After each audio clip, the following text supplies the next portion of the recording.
parce que je suis en pleine nature. Il n'y a pas le stress des gens qui te regardent. T'es en pleine liberté.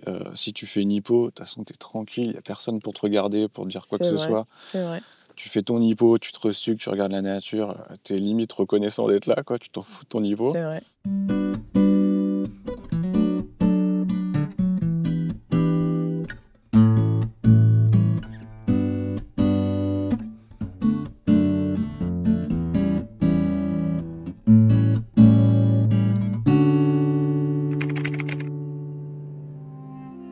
Bonjour et bienvenue dans ce nouvel épisode de Talkipody. Alors comme vous le voyez, je suis en pleine nature. C'est une première pour Talkipody de tourner un épisode en pleine nature, puisque l'invité du jour, c'est un aventurier qui fait des tas d'expériences en itinérance. Il a fait le tour du Mont Blanc ou il a randonné dans l'Himalaya, rien que ça. Alors je vous invite sans plus attendre à la rencontre de mon invité du jour, puisque c'est un homme. Gravir le Mont Blanc ou partir marcher dans l'Himalaya avec un diabète de type 1, beaucoup penseraient que c'est impossible ou bien trop risqué. Eh bien lui, il l'a fait. Voici Pierre. Alors j'imagine qu'on vous a déjà sorti « Rien n'est impossible avec un diabète ». Eh bien Pierre, alias Pedroga Voyage, en est la preuve concrète. Sa forme de voyage à lui, ce sont les voyages en itinérance. Ses aventures, il les fait à pied sur plusieurs semaines. Seul, avec son sac à dos, il parcourt des centaines de kilomètres qu'il documente sur sa chaîne YouTube Pedroga Voyage. Pierre est un sacré aventurier qui cumule à son palmarès la traversée de l'île de Madeira, une randonnée en plein cœur des volcans d'Auvergne, les sentiers Qatar, il a gravi le Mont Blanc et même l'Himalaya, rien que ça. Dans chacune des aventures, le diabète fait partie intégrante du voyage et sous stylo à insuline, s'il vous plaît. Alors comment prépare-t-il ses expéditions? Comment assure-t-il un si long effort sur plusieurs jours au niveau glycémie? Comment gère-t-il des hippos en pleine nature? Et surtout, mais pourquoi partir aussi loin, aussi haut avec un DT1? Eh bien, Pierre a un rapport particulier au voyage, puisque pour lui, marcher, c'est une manière de se retrouver, de se recentrer et de reprendre le pouvoir sur son diabète, voire de trouver des réponses à des questions existentielles.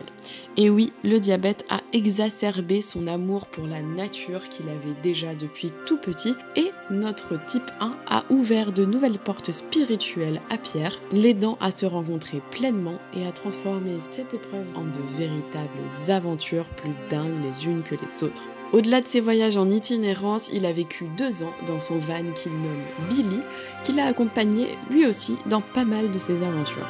Un épisode aussi concret qu'inspirant, et vous allez voir une belle invitation au voyage, puisque s'il y arrive, eh bien pourquoi pas nous? Bonjour et bienvenue dans ce nouvel épisode de Talkipody. Alors un épisode en pleine nature, puisque je suis accompagnée d'un amoureux de la nature.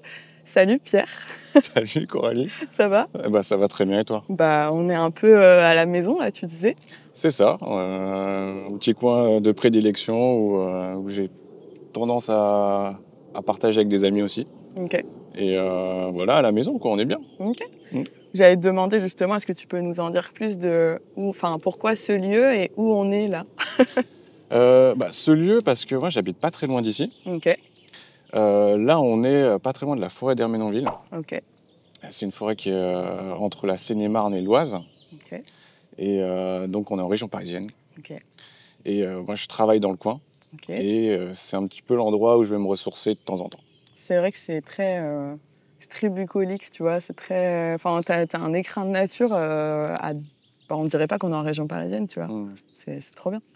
Ouais, c'est vrai que c'est agréable. Et puis moi, j'invite tout le monde à aller dans ces endroits-là. La région parisienne, il n'y a pas que la pollution, les voitures et les klaxons. C'est vrai. Trop bien. Et il y a un autre lieu aussi, là. Autre lieu? Derrière toi, il y a un autre lieu. Il y a un autre lieu, oui. Il y a une maison. Il y a une maison qui roule, ouais. Ok. Et c'est mon fourgon aménagé. Ok. Son petit nom, c'est Billy. Ok. Généralement, dans la communauté van life, on a tendance à donner des petits noms, pour ceux qui connaissent. Ok. Et moi, j'ai tendance à venir avec lui ici. Ok. Passer quelques nuits aussi, et puis rester dans le coin, quoi. Ok. Très bien. Je pense que tu n'es pas allé que ici. Et on va en parler. Ouais. Alors, du coup, dans cette... du coup, c'est une forêt, hein, c'est ça? C'est ça, ouais. Ok. Et dans cette forêt, on pose le cadre. Ici, on a le droit de biper, de se resucrer, de prendre du jus, du sucre, de se piquer aussi. C'est diabétique friendly aussi, le spot qu'on a choisi. Du coup, je t'ai demandé ton resucrage préféré. Toi, tu es un peu team jus. Ouais, team jus de fruits, ouais. Ouais. Tu m'as demandé du jus de raisin. Malheureusement, c'est le seul goût qu'il n'avait pas au supermarché. Donc, j'étais un peu triste ce matin. Extrêmement déçu. Extrêmement déçu. Mais du coup, j'ai pris un petit assortiment de jus. Et pour la petite anecdote, il a déjà tapé dans la briquette avant le tournage. La petite anecdote, c'est dès que je suis arrivé, je commençais à sentir l'hypo. Et voilà. Je suis arrivé avec mes... vas-y, ramène-moi les briques tout de suite. Let's go. Bon, il y en a encore 2 d'avance et puis... Bon, là, je pense que ça devrait le faire. Là. Voilà. Mais c'est vrai que jus de raisin, c'est pas mal. C'est un peu rare, tu vois, comme resucrage. Ah ouais? Bah ouais. Ah bah, c'est trop bien. On prend tout le temps le jus d'orange et tout, mais le raisin, c'est... Ah, le raisin, c'est du sérieux. Ouais. T'as besoin de te resucrer très vite. En moins d'1 minute, t'es calé. Hein. C'est clair. C'est... Bon, après, tu fais des hyper énormes derrière, mais bon, après, c'est bon aussi. Ouais, bon. Non, franchement, j'avoue, petit jus de raisin. Mais bon, voilà, tu as un petit assortiment multifruits, orange, je sais plus ce que tu as pris tout à l'heure, mais en tout cas, il y a tout ce qu'il faut. Ouais. Du coup, pour commencer l'émission, est-ce que tu peux, s'il te plaît, te présenter, mais sans mentionner ton diabète dans un premier temps? Ouais. Je dirais... moi, déjà, j'ai 35 ans. En fait, j'ai grandi en région parisienne. Ok. J'ai de la famille qui sont dans les Alpes. Ok. Et j'ai fait des allers-retours entre Alpes et région parisienne. Quand je dis des allers-retours, c'est vacances, c'était les Alpes, quoi. Ok. Et finalement, j'ai fait mes études ici. Okay. Je travaille ici. Okay. J'ai ma famille, j'ai mes amis dans le coin. Ok. Ce qui fait que je suis un pur produit de région parisienne. Okay. Mais à côté, un amoureux de la nature, on est beaucoup ici en région parisienne à avoir ces désirs de s'évader, quoi. Okay. C'est dû à la région quand même aussi, qui peut être parfois un petit peu stressante, oppressante, etc. Et c'est vrai qu'on a ce besoin d'aller aussi à l'extérieur, je pense souvent. La mer, la montagne, tout ce qu'il fait. C'est clair. Et humainement, Paris, ça peut être un peu compliqué. Enfin, région parisienne, etc. Ça peut être stressant sur une année entière, surtout pendant un confinement. Ah, t'as vécu le confinement en région parisienne? Moi, je l'ai vécu en région parisienne. Alors après, moi, j'avoue que j'ai eu un peu de chance parce que j'étais dans une résidence avec jardin. Donc on avait de quoi, en tout cas, sortir un peu, quoi. Mais quand t'es dans Paris, dans un arrondissement de Paris, coincé dans un appart, ça peut être chaud. J'imagine. Ouais, voilà. Donc Pierre, 35 ans, amoureux de la nature, les Alpes. Billy que j'ai depuis quelques années maintenant. Ok. Et Billy, mon van aménagé, c'est une grande histoire d'amour, quoi. C'est beau. C'est une grande histoire d'amour parce qu'avec lui, il y a des souvenirs énormes, il y a beaucoup de voyages. Ok. J'ai habité dedans pendant presque 2 ans. Ok. C'était une expérience que je voulais faire depuis un certain temps. Ouais. Je m'étais préparé. Donc je regardais un max de vidéos YouTube depuis plusieurs années sur des personnes qui... J'en ai plein dans mon algorithme, je vois de quoi tu parles. Voilà, je pense que t'as dû dont aussi des mecs qui faisaient carrément des van dates, tu sais, qui invitaient... Je sais pas si t'avais vu un mec, un YouTuber qui s'appelle Bastos, un mec qui vient de la télé-réalité, quoi, qui avait un van moins fonctionnel que celui-ci, mais il avait sorti les premiers van dates, donc il invitait des filles. D'accord. Et il faisait des vidéos. Et écoute, on donnera la reco. Van date, c'est parti. Ça, c'est pour le petit côté fun, mais non, moi, c'était pas pour faire des van dates, je te rassure. Ah là là, merci. Je crois que t'étais mariée à la fin. Puis... Ça aurait pu être une histoire dingue. Le mec va finir marié avec son van, finalement, tu vois. Tu fais ce que tu veux. Après... N'importe quoi. Non, franchement, c'était... moi, ce que je cherchais là-dedans, pour revenir plus au sérieux, ce que je cherchais, c'était la liberté, surtout.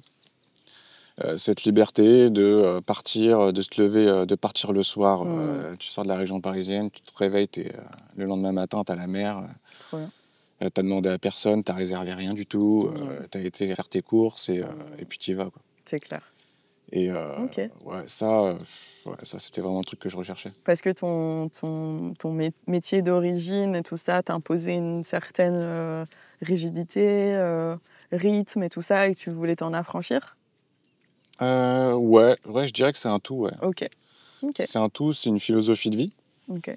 C'est-à-dire c'est que j'avais lu un bouquin de Timothy Ferriss, pardon. Ok. C'est un entrepreneur qui a une vision de la vie qui m'a inspiré, dans Ok. le sens où il voulait pas attendre la retraite pour profiter.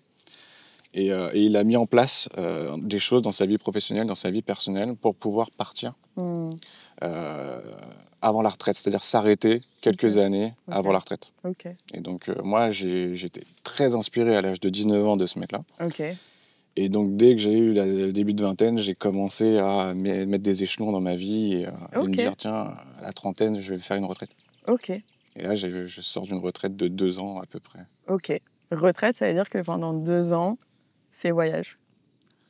2 ans, ouais, voyage ou même repos, Ok. famille, etc. Ok. Donc ton Mais, mode de vie, tu alternes entre job et retraite. Comment, du coup, ta vision de la vie? Ouais, c'est ça. Ouais. Ok. C'est que pour moi, le travail, c'est pas une fin, c'est plutôt un moyen Mhm. d'atteindre ce que je veux. Mhm. Et ce que je veux, c'est profiter de ma vie, quoi. Je veux dire, on n'a qu'une vie. Et moi, Yes. quand je profite, c'est personnel, c'est le voyage. Il y en a, ils peuvent profiter pour plein d'autres sûr. manières.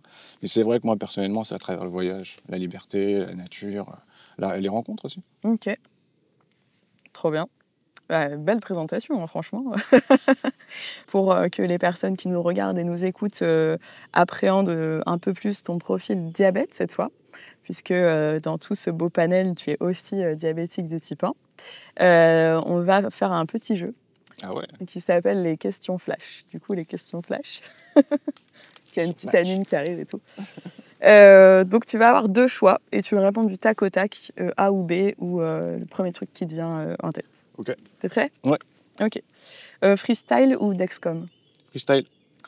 Ah, il est chaud. Ok. Oui, c'est ça. Hypo ou hyper? Hyper. Pourquoi? Pourquoi c'est dans le jeu, les pourquoi? Ouais. Je déconne. Parce que les hippos, c'est plus contraignant. Enfin, tu stresses, t'as des sueurs froides, t'en peux plus. Alors que C'est hyper, tu tires un peu plus le coup. Ok. T'arrives à... Pompe ou stylo? Moi, je suis un vieux de la vieille, stylo. Ok. Du coup, spécial pour les gens sous stylo. 5 mm ou 9 mm? Faut pas avoir les idées mal placées. Quand je l'ai écrit, je me suis dit, je vais mettre un gros titre en dessous. Je parle des aiguilles, bien sûr. Après, Ouais, 5 mm. 5 mm, ok. Je suis DT1 alors, je suis diabétique ou j'ai un diabète? Je suis diabétique. Pourquoi? Parce que c'est pour moi une maladie qui ne m'appartient pas. C'est un compagnon. Ça ne me définit pas comme je suis. Donc je suis, t'as dit. Hein. Pardon, j'ai dit je suis T'as ou dit j'ai un diabète. Ouais. Ah, pardon. Je suis diabétique. Donc Pardon. tu as un diabète, c'est ça? Ouais, c'est Ok. pardon, c'est plutôt j'ai un diabète, ouais. Ok. Ce qu'il est que je me avec toi. définis par ouais, pardon, Ok. ouais. Il te définit pas pour toi? Non, il définit pas la personne que je suis, ouais. Ok. Ouais. Il m'accompagne. Ok. Du coup, le avec. Ouais. Ok. Le diabète, ça rime avec? Bête. Ok. Parce que parfois on peut être très bête, ça peut nous faire réagir de certaines manières. Ouais. Putain, c'est la première réponse un peu drôle. Enfin, non, sensée. Ok, très cool. Très bien. Et la dernière question qui va nous permettre de rentrer sur la discussion. Est-ce que tu as été diagnostiqué enfant ou adulte? Adulte, ouais, 19 ans. Ok. Est-ce que tu peux du coup nous raconter ton diagnostic? Est-ce que tu as des images? Tu vois, comment ça s'est passé pour toi? Oui. En fait, moi, je le prends plutôt à la rigolade parce que sur le coup, en fait, je comprenais pas pourquoi j'étais fatigué. Je travaillais, c'était l'été, j'avais fini mes études. Ok. J'avais fait un DUT, je me souviens. J'ai fini le DUT, j'ai eu le DUT. Et puis après, l'été, je faisais les jobs pour gagner un petit peu d'argent. Ok. Et à un moment, je me suis dit, mais comment ça se fait que je bois autant? Comment ça se fait qu'à chaque fois que je mange, je me sens flagada? Mais je me suis dit, ouais, c'est peut-être parce que je fais trop de soirées, peut-être que je vois trop les potes, etc. Parce que je faisais beaucoup de T'étais un sport mec aussi. qui profitait bien des soirées, des trucs comme ça et tout. Carrément, ouais. Ok. Ouais. Ok. Je profitais bien. Alors, moi, j'ai commencé à boire tard. Ok. Donc, finalement, des soirées entre potes, nous, on était très sportifs, mais on se couchait tard et puis on délirait, quoi. Ok. Et après, bon, bah, finalement, j'ai maigri, j'ai perdu, je crois. J'ai attendu de perdre 7 kilos avant vraiment de me faire un déclic. Ok. Donc, j'arrive à l'hôpital, limite coma hyperglycémique, ils me font tout le C'est quoi nécessaire. l'élément qui t'a fait aller à l'hôpital ? Je suis parti voir mon médecin généraliste, parce que j'ai une mère, ma mère est infirmière, donc elle s'est doutée du truc. Peut-être un truc chelou, ouais. Il m'a fait un dextro, il a vu un 4 grammes, il s'est dit on l'envoie à l'hôpital et voilà, quoi. Ok. Et donc ils m'ont fait le truc. Moi en fait, sur le coup, je dis au médecin généraliste, parce que pour ma mère ça a été un petit choc quand même, et pas pour moi. Okay. Moi je dis il y a un traitement qui existe, il me dit oui il y a un traitement. Je dis oui c'est quoi? Il me dit ouais, c'est des piqûres à insuline. Tu sais, il avait pris le truc vraiment à la légère, quoi. Okay. Et moi, je dis, bon, ça va. Ça va. Okay. Si ce n'est que ça va. Okay. Je vais à l'hôpital, ils me donnent le traitement. Au début, je ne réalise pas tout ce que la maladie va engendrer. Et tu as eu, du coup, c'était déjà les capteurs ou c'était au bout du doigt? C'était les dextros au bout du doigt. Ouais. Ah, ok. Tu as connu l'époque. J'ai connu l'époque galère. Ouais. L'époque galère du dextro. Ok, donc on te dit dextro, piqûre. Toi, tu dis, bon, ok. Ouais. Au début, je me dis, ça va. Ok. Moi, je suis quelqu'un de discipliné de base. Okay. Donc, je me dis, si je dois prendre un traitement, ça va. Je pense que j'ai le tempérament. Ok. Par contre, je ne réalisais pas tout ce que ça allait engendrer. Ok. Et ça, c'est une longue histoire après. Ah ouais. Du coup, tu sors de l'hôpital, tu es resté quoi, une semaine? Quelques jours, même pas, ouais. Quelques jours, ah ouais, quelques jours, même pas. On t'explique... Il m'explique le truc... Enfin, je fais l'insulinothérapie fonctionnelle. Ouais. Il me semble que ça s'appelait comme ça. Et ça dure quelques jours. Ok. Je leur dis ok. Je prends le truc et puis c'est parti, quoi. Ok. Du coup, t'es tout de suite rentré dans la vie, de retourner à ta vie en mode, bon, avec les stylos, les piqûres, et puis voilà. Ouais, sur le moment, je pense que je réalisais pas. Ouais. Ok. Une insouciance extrêmement naïve, peut-être aussi. Ok. Mais je réalisais pas, et puis c'est parti. Et puis après, il y a eu une seconde phase. Ok. Et la seconde phase, c'est le regard des autres. Ok. C'est se piquer devant les autres. Ok. C'est la honte. À partir de quel moment, ça ? Ça s'est fait, je dirais quelques semaines, voire quelques mois après l'hospitalisation, quoi. Ok. Petit à petit, quand j'ai commencé à vraiment, me confronter aussi aux gens. Ouais. Alors avec les gens que je connaissais, ça allait dans les débuts. Et après, quand tu rencontres des gens que tu connais pas, il y a des choses qu'il faut expliquer. Ouais. C'est assez relou parfois. Et puis voilà, après... En fait, c'était la première fois que tu es obligé de te mettre dans ta vie de manière extrêmement vulnérable face aux gens. Ok. Et donc ça, je ne l'avais pas anticipé, ça. Ok. Et donc oui, il y a eu une petite période un peu sombre où je ne l'acceptais pas, tu vois, de manière extrêmement limpide. Sombre, ça veut dire que dans ta tête, c'était très négatif, tout ce qui était lié au diabète, du coup. Ça te faisait ressentir des trucs pas cool? Sombre, plutôt quand le diabète m'empêchait de faire ce que je voulais faire. Ok. Donc frustration. Ok. Peur du regard des autres. Ok. Et donc du coup, je me cachais, quoi. Ok. Je me cachais pour me piquer, j'avais honte. Je gérais vachement mal la maladie. Ok. Et tu as des souvenirs en particulier où tu as plus eu honte que d'autres Tu vois, tu disais, ça t'a empêché de faire quelque chose. Est-ce qu'il y a un moment, tu as un souvenir précis de ce que ça t'a empêché de faire? Ouais, parfois, ça m'empêchait, tu vois, j'étais tellement fatigué que ça m'empêchait de faire des soirées avec les potes, des anniversaires. Ouais, plein d'événements, tu vois, vraiment qui sont liés avec les gens que j'aime bien. C'est clair. Et ça, c'était frustrant, ouais. Okay. Et c'était de la fatigue ou la flemme de gérer un diabète dans de telles circonstances? Parce que tu vois, c'est vrai que si tu passes ta journée en hypo ou en hyper, t'es fatigué, t'as plus l'énergie de sortir. Mais parfois, tu anticipes l'énergie que ça va te demander. Si tu prends de l'alcool et tout, ça pose beaucoup plus de questions qu'avant. Les repas, pareil, ça pose beaucoup plus de questions qu'avant. Tu vois, du coup, je me demande, est-ce que c'est cette charge-là anticipée ou est-ce que c'est le physique qui t'a lâché? Est-ce que c'est le mental? Tu vois, c'est Ouais, je pense que c'est les deux. Hein. les deux. T'as le physique, t'as l'appréhension, Mmh. est-ce que tu vas te sentir capable de pouvoir gérer ça et puis Mmh. finalement, le tout additionné, bon, bah, tu n'arrives pas à le faire, quoi. Ouais, j'imagine. Et tu dis que tu as réalisé qu'après? Tu as réalisé quand? Est-ce que ça a impliqué le diabète? Bah, je dirais après l'hospitalisation, j'ai dû réaliser peut-être 2 mois après, quoi. Ah ouais? Ouais, 2 mois, 1 mois, enfin, je sais pas, mais quelques semaines après. OK. Tout ce que ça impliquait, c'était en le vivant, en fait. Mmh. C'était en le vivant que j'ai pu vraiment comprendre tous les tenants et les aboutissants de la maladie, quoi. Et tu réalises et là, tu rentres dans ta période un peu sombre Ouais. qui suit. Mmh. Et comment on s'en sort de cette période un peu sombre de ces pensées de honte, le regard des autres, etc. On s'en sort, Enfin, comment on s'en tu sort pas t'en tout es de suite. sorti? Enfin, Bah moi, ouais. je m'en sors pas tout de suite, hein. C'est un long travail d'introspection, de maturité aussi, qu'on n'a Mmh. pas quand on est jeune, quand on est à la vingtaine. C'est clair. Donc, pendant plusieurs années, on fait avec. C'est vrai que quand on est plus jeune, notre seul objectif, c'est d'être comme tout le monde. Mmh.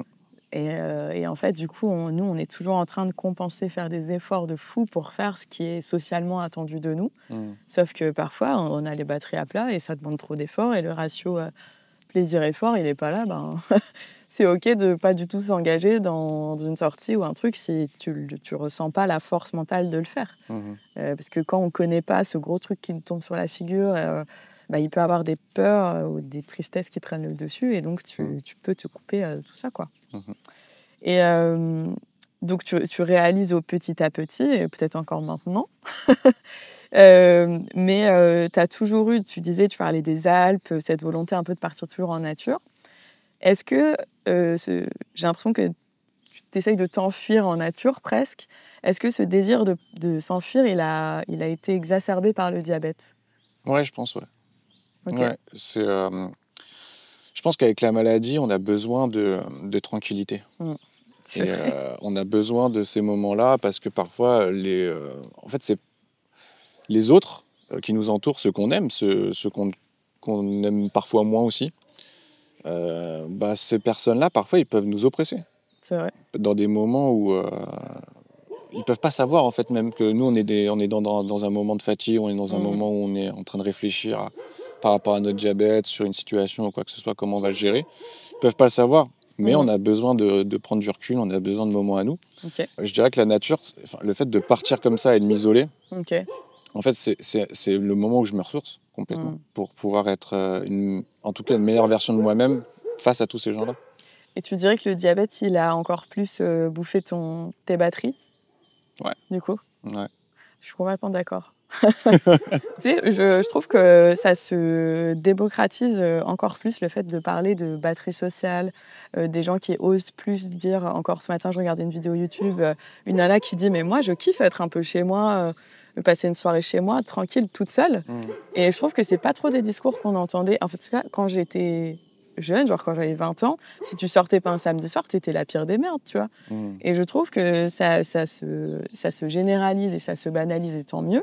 Mais c'est qu'en te parlant que je réalise que le diabète peut-être demande un temps de retraite pour soi encore plus fort et on a encore plus besoin de ça, quoi. Ouais, carrément. Carrément, et puis après, avec l'âge, ça devient carrément un lifestyle, en fait. Oui. Et en fait, plus on va l'assumer, et plus en fait, on va rencontrer aussi des gens qui nous ressemblent. Et on se rend compte que finalement, on était un petit peu dans l'erreur de vouloir... C'est vrai. Voilà. C'est vrai. C'est vrai que pour quelqu'un, tu peux être nul. Et pour une autre personne, tu peux être la perfection de vouloir te poser au même moment, etc. Quoi. C'est vrai que c'est tout à fait vrai finalement, tu t'entoures des personnes qui te ressemblent et qui te respectent. Ben oui, c'est pour ça, je fais des doigts d'honneur à la pression sociale. Je ne vais pas le faire comme ça en direct sur ta vidéo, mais je respecte, ça. Mais oui, non, c'est la pression sociale. J'ai mis longtemps à m'en rendre compte de ce que c'est. Et donc, quels ont été tes premières expéditions. Donc, tu as ce désir depuis toujours de nature. Le diabète, il en rajoute une couche. Tu as envie de te recharger au maximum. Tu as commencé comment, en fait, ces petites aventures? Enfin, je sais pas si c'est petite. Peut-être que tu as grimpé une montagne directe, mais comment c'est venu tout ça? Alors, les longues itinérances, ça a commencé... j'ai eu un déclic, un moment de ma vie où... comment expliquer ça? Disons que je me sentais un petit peu... je sentais que c'était maintenant que je devais le faire. Ok. Parce que, avec le diabète, physiquement, je pense pas que plus tard, j'aurais pu le faire. Ok. Faire des trucs aussi sportifs qui demandent autant d'entraînement, porter des charges de 20 kilos pendant plusieurs jours. Ok. Et j'aurais pas pu le faire, je pense. Ok. Ouais, la quarantaine va arriver encore, ça va aller très vite. Et donc finalement, je me suis dit, bon, bah, Pierre, t'as un début de trentaine, c'est parti, quoi. Ok. Fais-le. Et en plus, tu avais mis les échelons en place dans ta vie Ok. pour financièrement être sécurisé et Ok. pouvoir le faire. Ok. Qu'est-ce qui t'empêche de le faire? Fais-le, quoi. Ok. Et donc, j'ai eu ce premier déclic. Ok. Le deuxième, c'était que j'avais pas encore réglé, et je l'ai toujours pas réglé d'ailleurs, mais en tout cas, j'avais pas encore réglé ce truc du diabète et du regard des autres vis-à-vis du diabète. Ok. Et donc, je me suis dit, tiens, la vidéo, ça va m'aider. Ok. Le fait de poster des vidéos que je me montre, Mhm. ça va déjà être une première étape qui va m'aider à aller Ok. bien plus loin. Parce que tu l'as pas dit en intro, mais effectivement, tu as une chaîne YouTube Absolument. où tu partages tes aventures assez exceptionnelles. Alors moi, c'est comme ça que je t'ai trouvé. C'est un ami, Timon, que j'embrasse très fort, qui m'a parlé de toi. Parce que lui, il adore les aventures en nature, partir tout seul. Et il m'a dit, mais il y a un mec sur YouTube, il fait des trucs de fou, va voir et tout. Donc grâce à Timon, j'ai découvert ta chaîne, tes aventures, et je vous laisserai aller découvrir ça. Donc, parce qu'on parle de vidéos, mais on ne sait pas ce que tu documentes, tu vois, parce que tu nous en as pas encore parlé. Donc, tu as une chaîne YouTube où tu documentes tes aventures, mais quelles sont tes aventures, tu vois? Alors, j'ai une chaîne YouTube. Alors, je ne poste pas régulièrement du tout, comme tu pourrais le faire, Coralie. Non, mais il y a trop de pression, donc tu as raison de choisir ce modèle-là. C'est un autre débat, on pourra l'aborder. Disons que, oui, j'ai une chaîne YouTube qui s'appelle Pedroga Voyage. Pourquoi Pedroga, d'ailleurs? Alors, Je parce croyais que tu t'appelais Pedro. Hein. Voilà, c'est que je m'appelle Pierre, j'ai beaucoup d'amis qui m'appellent Pedro. D'accord. Je suis d'origine espagnole, donc je m'appelle Ah. Pierre Garcia. Et donc Pedro, D'accord, voilà. ok, Parce que très je bien. voulais pas diffuser non plus mon nom Je comprends. à tous. Mais bon, sur ta chaîne, je le fais, ça y est, c'est bon, je suis pisse. Ok. Voilà, Pedroga.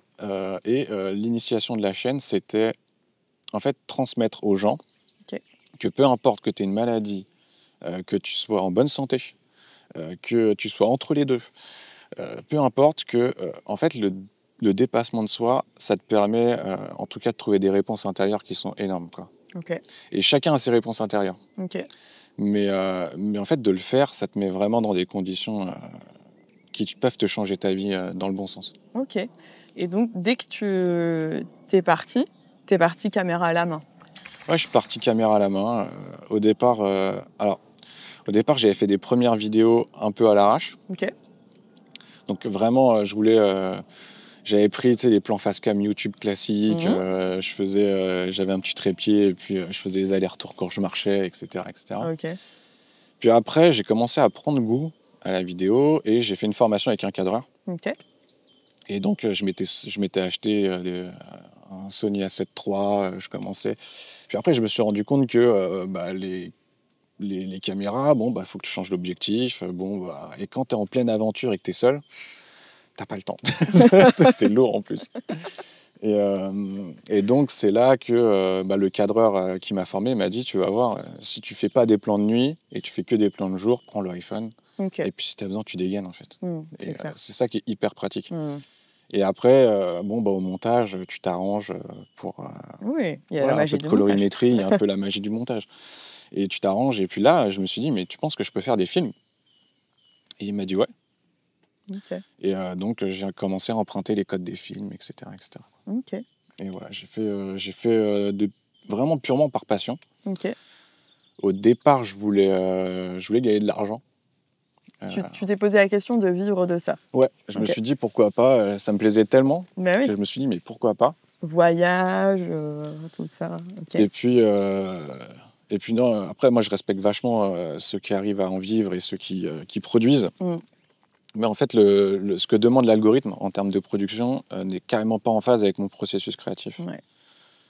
Du coup, je me suis dit, bah non, je vais le faire juste parce que ça me fait kiffer. Ouais. Et voilà. Et je referai d'autres. Trop bien. Mais voilà, si ça doit attendre 1 an avant que je refasse un autre, ça Mais oui, ça mais attendra parce 1 an. que Ouais. déjà, tes vidéos, elles sont les témoins de tes voyages, les témoins de tes aventures. Et donc déjà, il faut planifier l'aventure, vivre l'aventure, ensuite trier tout ce que tu as vécu et savoir le retranscrire. Mm. Et en tout cas, dans tes vidéos, ça se voit que c'est pensé à l'avance, quoi. Presque, il y a des plans de fou, il y a des scènes de dingue. Enfin, c'est pas juste un mec qui vlogue en marchant. Et on te voit parfois comme ça, et c'est cool. Mais non, il y a tout un storytelling et on découvre le pays, l'endroit où tu vas en même temps. Donc, j'imagine que ça prend beaucoup de temps et que je suis bien contente que tu postes pas tous les dimanches, tu vois, parce que sinon, je suis pas sûre que tu aurais la même qualité, quoi, tu vois. Mais du coup, tu disais donc tu as eu un déclic. Est-ce que tu étais en mesure d'en parler ou ce qui t'a amené à faire cette première grande aventure, et c'était quoi cette première grande aventure du coup? Alors, c'était si je me souviens bien, une traversée des volcans d'Auvergne en autonomie sur 5 jours. D'accord, Je crois que c'est 80 km à peu près. d'accord, Et sans vraiment de matos, vraiment à l'arrache, quoi. ok, Vraiment avec ce que j'avais pas beaucoup d'argent non plus. ok. Je me suis dit, bon, on y va quand on teste. Mhm. Et donc j'avais fait une première comme ça a été un déclic de me dire, Pierre, t'as le temps, t'as l'argent pour le faire, fais-le. Ok. Fais-le, et puis fais-le autant de temps que tu peux. Ok. Et voilà. Et Donc cette première traversée t'a donné envie d'en faire plus? ouais, même si j'ai souffert en plus, hein. Ah ouais? J'ai souffert, j'avais pas le. En fait, je me suis rendu compte qu'il me fallait des semelles orthopédiques. Parce que j'avais un pied ultra plat, je m'en étais pas rendu compte du tout. Et voilà, quoi. Donc, du coup, j'ai souffert des talons, etc. Mais je me suis dit, ouais, quand même, cette liberté, tu vois, ces bivouacs. Ouais.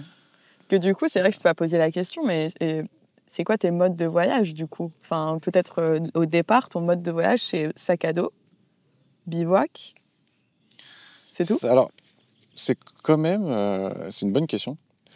Parce que j'avais l'habitude déjà de faire beaucoup de randonnées. D'accord. Mais pas des longues randonnées, des longues itinérances comme ça. J'avais déjà fait du bivouac, j'avais déjà emmené des potes en pleine nature aussi. Je connaissais les refuges, les Alpes, je connaissais bien. Mais par contre, ça a été un autre cap pour moi de le faire en itinérance sur plusieurs jours, en autonomie, où tu vas pas dans les refuges. Tu as ta petite bouffe tu stockes. Ok. Donc, tu avais ta petite bouffe et tout, genre 5 jours, Ouais. solo, diabète? Solo, diabète. Déjà oui, Donc, parce que dans tes vidéos, dans chaque titre, il y a le mot diabète quand même en général. Ouais. Donc, c'est assez fou de te dire que toi, ta manière de le regarder, presque, c'était de le passer à travers la caméra, quoi. C'est ça. C'était de voir... en fait, c'était de montrer aussi qu'on peut être capable de faire des choses sportives assez extrêmes aussi. Ok. Et en fait, je pense que ça peut aider des gens. Moi, je me suis dit, mais les gens qui vont regarder ça, ceux qui n'ont pas le diabète, ils vont se dire, mais faut que je me bouge, quoi. Enfin, ça peut les aider à se bouger, à se dire, bon, bah moi, j'ai rien, je suis en bonne santé. Et lui, il fait ça alors qu'il a un diabète. C'est ça. J'ai pas d'excuses.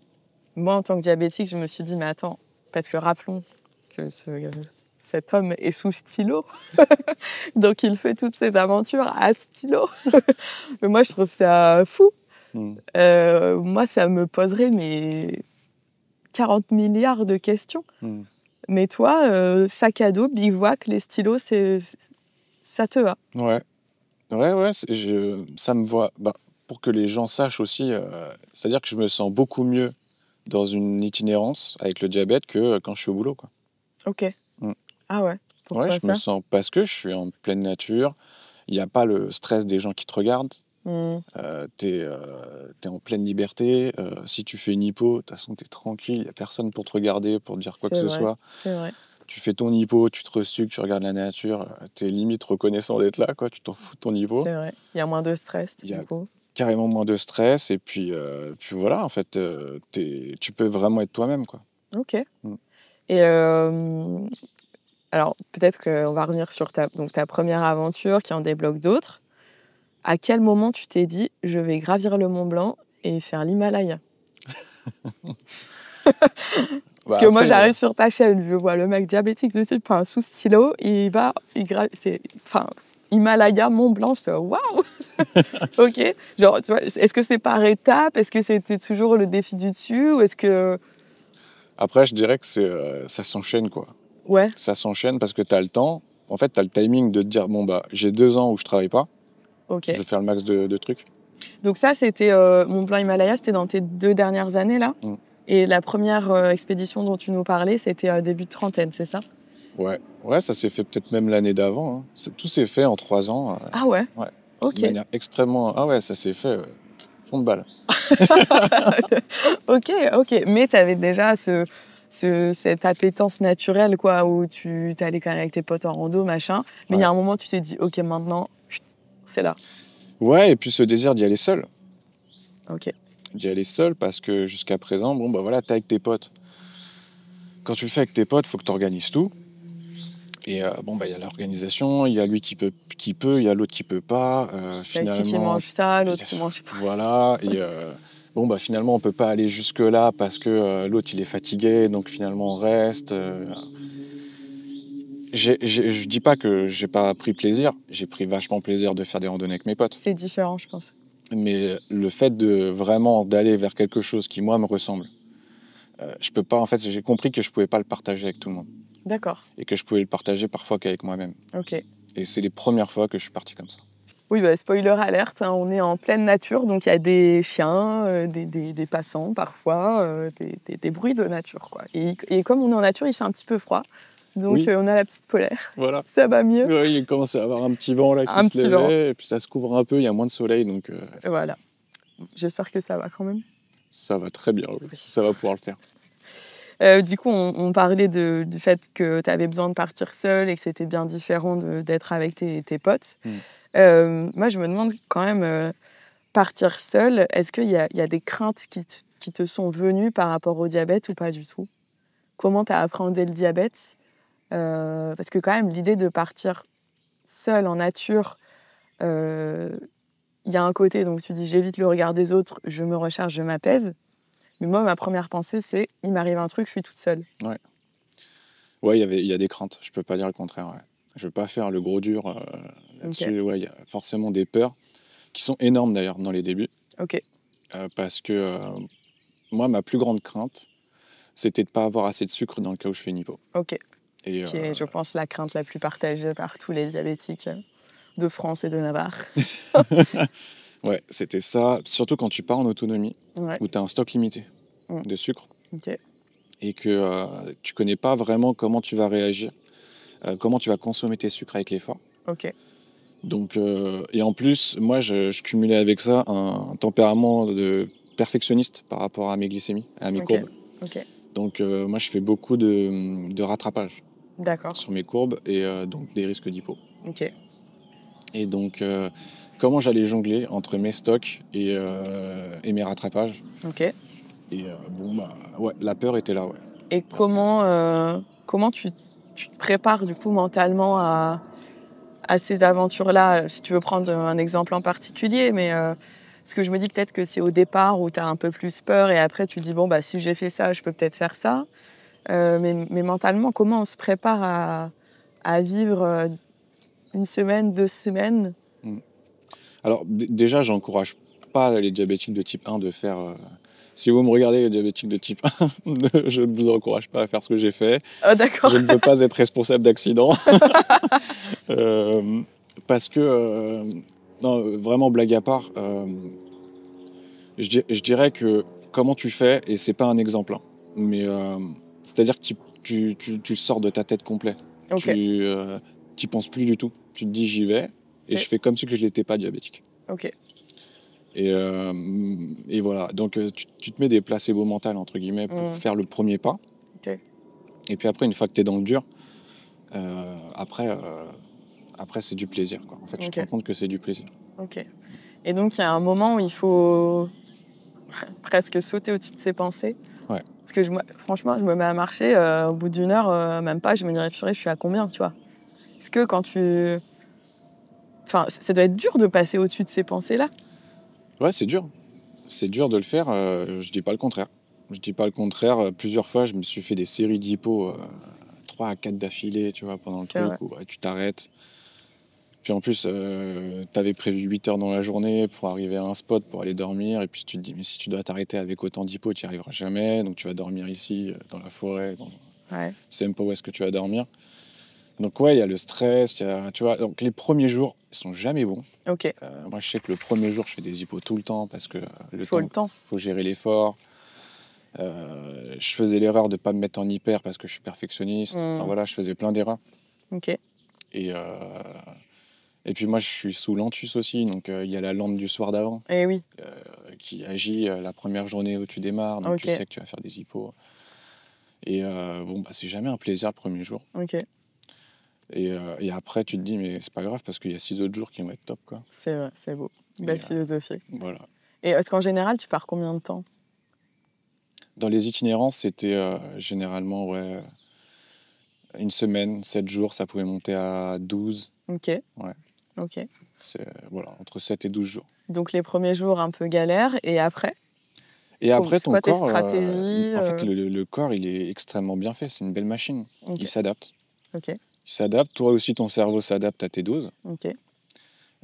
Et puis après, il y a un moment où ça roule tout seul, quoi. C'est-à-dire que pour nous donner une idée plus concrète, sur une journée, en général, combien tu fais de kilomètres, on va dire? Ouais. Grosse masse, hein. Et quelles sont tes stratégies? Tu dis adapter les doses, mais ça veut dire quoi? Est-ce que, je sais pas, tu divises ta dose, ou alors plutôt t'en fais pas? Est-ce que tu manges? Tu vois, comment tu gères dans le pratico-pratique? Alors, le nombre de kilomètres, je le connais jamais parce que je suis en montagne. Et en montagne, c'est que du dénivelé Ok, et tu oui, fais donc très c'est peu de pas kilomètres. forcément significatif. Ok, Ouais. Par contre, c'est à peu près entre 7 et 10 heures de marche par jour. d'accord. Voilà. Ok. Avec du dénivelé parfois Avec costaud. du dénivelé, ouais. J'imagine Parfois que costaud, ouais. le Mont Blanc, c'est pas la même que Le- ce charmant parc. ouais, c'est à peu près ça, 7 à 10 jours. Et après, comment tu fais? Bah, tu sais que tu vas consommer... au début, tu y vas par palier. Ok, Donc, tu diminues progressivement tes doses d'insuline. ok. Palier Donc toi, par tu palier. vas step by step. Ouais. Ok, Je me laisse en hyper, bien sûr. voilà, en général. Et même quand c'est comme ça, je dois me resucrer, quoi. Ok. Ouais. Même si je me dis, bah tiens... Donc tu baisses tes doses, tu commences en hyper, et malgré tout... malgré tout, t'es toujours surpris. Parce Ok. que l'effort est tellement variable que parfois, tu vas te taper un dénivelé pendant 1h30, tu l'as pas anticipé celui-là, bon bah, c'était en hypo, quoi. Donc, et puis, en fait, tu sais pas ce qui t'attend puisque t'es sûr. sur un parcours, t'es en train d'explorer. Donc oui, bah, c'est ça. Mm. L'exploration ne rime pas Avec diabète. avec anticipation, même si ça rime dans les mots. C'est ça. Mais ok, et donc pas à pas, au fur et à mesure, donc est-ce que tu te dis, ok, là je rentre dans un dénivelé, je vais peut-être manger un truc? Ouais. Tes variables d'ajustement, c'est baisser l'insuline et manger des petits trucs. C'est ça. Qui sont tes resucrages ou qui sont autre chose? Mes resucrages. Et est-ce que tu peux justement nous dire, quand tu pars avec ton sac à dos, il y a quoi dans ce sac à dos? C'est quoi tes resucrages, tu vois? Alors là, il y a un max de pâtes de fruits. Il doit y avoir une vingtaine de pâtes de fruits, voire 40 parfois dans les longues itinérances, là. Ok, tu peux me donner un exemple où tu en as eu 40? Est-ce que c'était l'Himalaya? Est-ce que c'était... Tour du Mont Blanc. Le Tour du Mont Blanc, j'en avais une quarantaine. Quarantaine de pâtes de fruits? Quarantaine de pâtes de fruits. Il y a une vingtaine de barres de céréales. Ok, Il y a, au cas où, moi j'aime bien aussi me ramener des fruits secs. oui. Et ensuite, bon, bah, il y a la nourriture de base, semoule, lyophilisé, Ok. peu de tout, quoi. Donc ton sac, il y a presque que de la bouffe, quoi, en fait. Ouais. T'as un t-shirt et 48 pâtes de fruits. Oui. Est-ce que la polaire rentre dans le sac? Parce que... La polaire, c'est limite. La polaire, c'est limite. Ok. Mais c'est vrai que finalement, quand on a ton mode de voyage, je me questionne sur les pompes, en fait. C'est une bonne question. ça peut prendre de la place. Donc peut-être que si des personnes qui nous regardent ou nous écoutent ont fait des voyages en itinérance, en sac à dos, avec des pompes à insuline et tout le matos, n'hésitez pas à nous dire en commentaire comment vous faites, etc. Parce que finalement, tu dois porter encore plus de poids et c'est peut-être... ça doit mettre un peu un stress d'avoir tout ton matos de pompe en plus. Et que, imagine, ton inserteur, ton cathéter, donc le fil, etc., t'en as plus, il te lâche. C'est peut-être que la piqûre, mentalement, ça me challengerait, mais dans un autre sens, je pense que ça peut t'enlever aussi un poids, physiquement et mental. En fait, je pense que c'est exactement ça. Je pense que tu as bien cerné le sujet. Je pense que c'est faisable de le faire avec la pompe. Okay. Alors peut-être circuit fermé, je la connais pas suffisamment pour la conseiller. Peut-être une pompe hors circuit fermé, peut-être aussi. Okay. J'avais eu un témoignage d'un diabétique type 1 qui me suivait sur Instagram, qui me disait qu'il avait fait les Vosges et qu'il avait arraché 2 fois sa pompe. Parce que tu sais, quand tu mets le sac, et oui. t'as un sac lourd, t'es obligé de le mettre comme ça. C'est vrai. Puis quand tu l'as derrière, ça s'arrache. C'est vrai. Oui. Mais oui. Ouais. C'est avec le capteur, ça t'a fait ça? Parce que t'es sous freestyle, du coup. Oui, moi, ça m'a déjà fait ça avec le capteur freestyle. Ouais, mais bon, si tu remets un capteur, machin, mais j'avoue que si t'as la pompe, ok. Voilà. Bon, alors après, c'est là que j'ai découvert les patchs qui m'ont sauvé quand même parfois de bien des situations cocasses. C'est clair. Et après, ensuite, le fait d'avoir le stylo, je trouve que, oui, comme tu dis, ça encombre moins le sac. T'as beaucoup plus de liberté. Ok. Parce que t'as moins de dispositifs sur toi. Et en fait, tu te rends compte que quand tu es en itinérance, tu n'as pas besoin de beaucoup d'insuline. Ah.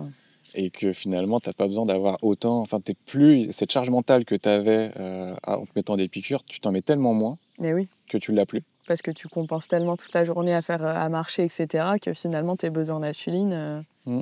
Ça t'arrive de pas du tout en avoir besoin? Ça m'est arrivé juste avec la lente. Ouais, Tu te mets une lente le soir. Oui, il ne faut jamais arrêter la lente. C'est la base. Ouais, pour ceux qui ne connaissent pas la lente, en gros, c'est une insuline qui dure 24 heures. Et c'est une insuline qui agit à l'origine pour compenser les sécrétions de glucides, de sucre par le foie. Et finalement, quand tu t'en mets une certaine dose... ça compense plus que les sucres du foie. Ça va compenser les sucres que tu consommes de manière générale dans les muscles. Quoi. Et c'est pour ça que quand on est sous pompe, on n'a plus de lente. C'est que de la rapide en continu. Donc si notre pompe nous lâche, ça peut être très grave. Donc c'est pour ça que tu vois, en itinérance, si tu n'as plus de pompe, c'est la merde. Donc, parce que du coup, on n'est plus couvert en insuline. Toi, si tu fais pas de rapide, tu as quand même la lente qui est là pour te couvrir. Donc, même si tu es élevé, tu vas pas faire de cétone parce que la lente, elle assure tes arrières. Moi, si ma pompe s'arrête et que je n'agis pas rapidement, c'est-à-dire dans les 2-3 heures, la glycémie augmente, je fais de la cétone et si je laisse traîner, je peux partir en coma cétonique. Absolument. Et c'est là... parce qu'on dit souvent, on ne meurt pas d'un coma hypoglycémique. Ton cerveau se met en pause, mais tu ne meurs pas de ça, tu reviens à toi. En revanche, un coma lié à une hyperglycémie avec de la cétone, il y a danger de mort. Donc, peut-être le conseil pour les personnes qui sont sous pompe, en fait, prenez un stylo. Prenez un stylo de rapide et de lente. Et de toute façon, c'est le conseil qu'on nous donne quand on passe sous pompe. On a ce qu'on appelle un schéma de remplacement. Si ça ne fonctionne pas, parce que c'est de la technologie, quand ça marche, c'est beau, mais si ça ne fonctionne plus, comment on fait? Stylo de rapide et stylo de lente. Donc voilà. Donc toi, la lente te couvrait dans tes efforts, et puis tu n'avais peut-être même pas besoin de la rapide parfois, quoi. C'est ce que j'adorais, en fait, parce que j'avais l'impression de ne plus avoir la maladie. C'est ce que j'allais dire.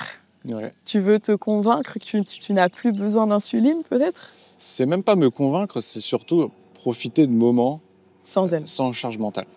Et en fait, se dire que je suis en gratitude de ces moments-là parce que c'est hyper jouissif de se dire, c'est de sortir un petit peu de ce schéma. Et en plus de ça, tu fais du sport, tu es dans la nature. Et d'arrêter de se piquer alors que tu as mangé un énorme plat de pâtes, la sensation, elle est terrible. Tu avais une anecdote sur ça, le plat de pâtes, où tu as dû faire pas beaucoup d'unités, je crois. Ouais, je me souviens, d'habitude, un plat de pâtes où je devais faire 13 unités maison, dans la vie de tous les jours, Ouais. bah, après le 6e jour d'itinérance, je me mettais 1 à 2 unités quoi, sur des plats de pâtes comme ça. Ouais. Et donc ça fait bizarre. Comme quoi le sport, ça marche. Mais tu ne cherches, enfin, tes aventures ne sont pas motivées par le fait de réduire l'insuline. Pas du tout, non. Je préfère le préciser parce qu'il y a beaucoup de dérives dans les troubles du comportement alimentaire, des choses comme ça. Et il y a des gens qui sont obsédés par le fait de réduire l'insuline au maximum et qui vont, dès qu'ils ou elles ont mangé, vont faire du sport pour tout de suite faire baisser la glycémie, etc. Donc toi, ton objectif, c'est d'être en harmonie avec la nature, quoi, d'être juste toi. Ouais, voilà, je sens la charge mentale du diabète, Ouais. des piqûres, etc. Tu t'extrais de ça un moment et puis c'est comme une petite parenthèse enchantée, quoi. Ouais. Et tu vois, tu dis sans charge mentale. Moi, je pense que ça m'en ajouterait dans un premier temps. Ouais, les premiers jours, je pense. Ouais. Je pense que si on est amené à faire une rando ensemble, Coralie, un jour... Allez, challenge accepté. On vlog et tout, ensemble. Ouais, en tout cas, moi, je ce serais la sera- relou qui sera en hypo tout le temps. Mais si tu veux, devant tes internautes, on se dit check et on le fait un jour. Hein. On a checké. Mais tu vois, le regard des autres, du coup, si je suis avec une personne diabétique, je pense que t'as moins honte de faire une hypo.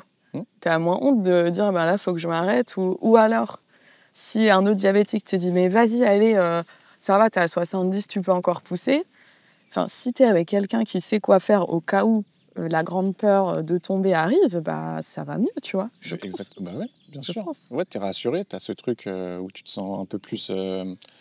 ouais, avec un regard qui te comprend. Ouais, c'est ça. Et finalement, tu te sens bien dans la tête, quoi. C'est sûr que ça pose un climat de confiance assez rapidement. Enfin, c'est vrai que quand je suis avec d'autres diabétiques, il y a une espèce de confort qui se met, ok, je sais que si ça va pas, il ou elle a du sucre, si j'ai une galère de pompe, fais ton stylo, tu vois, il n'y a pas besoin d'expliquer, donc c'est un peu plus léger. C'est ça. Je pense les premiers jours, pour revenir au sujet, les premiers jours, forcément, tu as ta glycémie qui part dans tous les sens, et puis, bon, après, il ne faut pas paniquer, faut le laisser s'emballer. Ouais. Et puis après, une fois, vraiment, tu es au 3e, je dirais 3e jour, c'est un peu comme un jeûne, tu vois, au 3e, 4e jour, ça y est, là, tu commences à comprendre les bienfaits du truc. Ouais, où là, vraiment, tu vas voir que ton corps, il va ça va en fait, toutes tes glycémies vont être extrêmement stables. Ok. Parce que ça y est, tu as passé un cap qui est énorme. Ok. La tête va bien. Ok. Là, ça y est, c'est au 3e jour de nature, donc tu es dans un élément où ça y est, t'es apaisé, t'es rassuré. Et tu vas voir, en fait, la glycémie, elle se stabilise. Et en fait, tu te rends compte que c'est uniquement lié à tes pensées. C'est vrai. C'est uniquement lié à tes peurs, en fait. Toutes les variations sont liées à tes peurs. Quand la peur s'échappe, tu te rends compte que, hop, ça se stabilise. Et donc, c'est là que tu te rends compte aussi, et là, c'est le truc le plus important, je trouve, que, en fait, tu peux te poser la question de si tu as le diabète, c'est comme un indicateur de tes peurs. Tu vois tes glycémies, tu sais que tu as peur, en fait. D'accord. Tu vois, c'est un indicateur. Tu peux le remercier, même. Tu peux remercier, tu te dis, même dans des situations en dehors de ça, des situations de boulot, de famille, quoi que ce soit, tu sens le truc qui s'emballe, tu fais, ça veut dire que j'ai peur, j'angoisse. Voilà. Merci, l'indicateur. C'est ça. Peut-être qu'on me l'a mis pour ça, quoi. Du coup, tu as fait donc plein d'expéditions. Est-ce que tu as des anecdotes particulières liées à ton diabète pendant une de ces expéditions? Donc là, tu nous as expliqué ce que tu mets dans ton sac à dos, comment tu gères au fur et à mesure. Est-ce que tu as eu des moments où c'était galère, où tu as cru que, je sais pas, tu n'allais pas arriver à un endroit, qu'un truc te lâche, ton capteur tombe, tu n'en as plus. Enfin, j'imagine des scénarios cata. Ouais, il n'y en a pas eu beaucoup. Okay. Il y en a eu une en particulier. Okay. Où j'ai toujours un stock de freestyle de capteurs au cas où. Là, j'en avais 2 de rechange. Okay. Vraiment 2 en cas où ça s'arrache. Et là, j'ai arraché dans la même journée 3 capteurs. Donc celui que j'avais en cours et les 2 que j'avais de rechange. dans la même journée. Je sais pas ce qui s'est passé. Première fois de ma vie, il y a un truc comme ça qui arrive. Le dieu du capteur, il a fait... Ça dégage. Je sais Avec pas. le sac et tout ou... Ouais, une fois avec le sac, l'autre parce que je venais de le mettre et comme j'ai transpiré, le truc il s'est décollé. L'un, c'était parce que tu sais, avec les bâtons, tu fais toujours ça avec tes bras et puis à un moment, il s'est décollé. Avec, Ah merde. Et puis, alors, je tiens à préciser, j'avais pas de patch. T'as pas... Ok, Voilà. c'était la première fois du coup. J'ai été un véritable trou de balle. C'était où? Ça, c'était les Sentiers Qatar. C'est une des plus longues que j'ai faites en kilomètres. C'était 220 Oh, wow. kilomètres. Ok. Et en plus en autonomie. Enfin, Ok, donc, et tu venais d'arriver? ouais, tout ça pour dire, ne faites pas ça parce que. Mettez des patchs. Ouais, mettez des patchs. Tu vois, je suis encore là. Tout ça pour dire que même si je suis pas, tu vois, même si j'étais pas le mieux préparé possible, je suis là et j'ai kiffé quand même. Tu l'as fait, oui. Je pense qu'on sait quand même se mettre en sécurité. Ok. Ouais. Donc tu pars et ok, les capteurs sautent. Les capteurs sautent. Et là, je me retrouve en plus, le dernier capteur, il saute vers 18h. Et en plus, je trouve pas de spot pour dormir. J'étais en pleine pampa et tout. Et pas de ville à côté. Donc, bon, je me dis, bon, on va devoir faire avec. J'avais quand même, il me semble, j'avais 3 bandelettes. Franchement, si j'avais un film d'horreur à faire niveau diabète, je crois que je ferais ça. Je t'enlève le sucre quand même aussi. En fait, j'étais 3 tellement bandelettes. obsédé, tu sais, par C'est un le concept poids utile, du ça. sac que j'ai pratiquement rien pris, quoi. J'étais obsédé par le poids. Et finalement, j'avais pris 3 bandelettes, mais je me suis dit, jamais je vais taper les bandelettes alors que j'ai 2 capteurs glycémie. Franchement, il faut le faire, quoi. Bah ouais. Et ouais, donc ça l'a fait. Et donc, je me suis retrouvé là, en pleine pampa. J'ai planté ma tente, en plus, dans un endroit où il n'y avait rien pour pouvoir planter les piquets. Donc, j'ai dû m'en sortir avec des caillasses et tout. Ma Mais tente, donc elle en fait, tu fais du était sport et bancaire, tout. ouais. Ouais. Rien pour me prendre ma glycémie. Donc, un stress qui arrive, très intense, sur le moment. Et là, je prends ma caméra et je me dis, vas-y, je vais filmer le moment. Voilà encore la victime. Dès que je fais de la randonnée et que je mets ça, j'arrive pas à m'en sortir. Il me reste 2 jours grand max de petites bandelettes où je pourrais calculer sur mon doigt la glycémie. Faudra pas que j'en utilise trop dans la journée, pas plus de 3. Voilà, ça va être un autre délire. Moi, d'habitude, je regarde ça genre toutes les 2 heures. Je vais mettre beaucoup moins d'insuline qu'avant, de sorte à pas faire d'hypoglycémie parce que c'est ça le plus grave. Et puis tant pis si je reste un peu trop en hyperglycémie. Là, il faut que je change complètement mon mode de fonctionnement. Et là, il va falloir que je fasse confiance aussi à mes ressentis. Et en fait, le fait de prendre la caméra, moi j'ai un réflexe de me dire, je vais pas montrer que je suis en panique ou quoi que ce soit. Donc ça m'a aidé un petit peu Tu fais à... un homme ou quoi là? Ouais, voilà, tu vois, c'est là, je vais le montrer quand même sur ma chaîne YouTube. Bon, allez, un truc. Et tu vois, je prends une posture naturelle où, en gros, je vais affronter le truc. Je suis un guerrier et je vais affronter le truc. T'as un peu de panique quand même à l'intérieur. À l'intérieur, j'étais comme ça. Je vais mourir ici. Je te jure, non, mais un truc de fou. Et en fait, il y a un moment, je me pose dans la tente.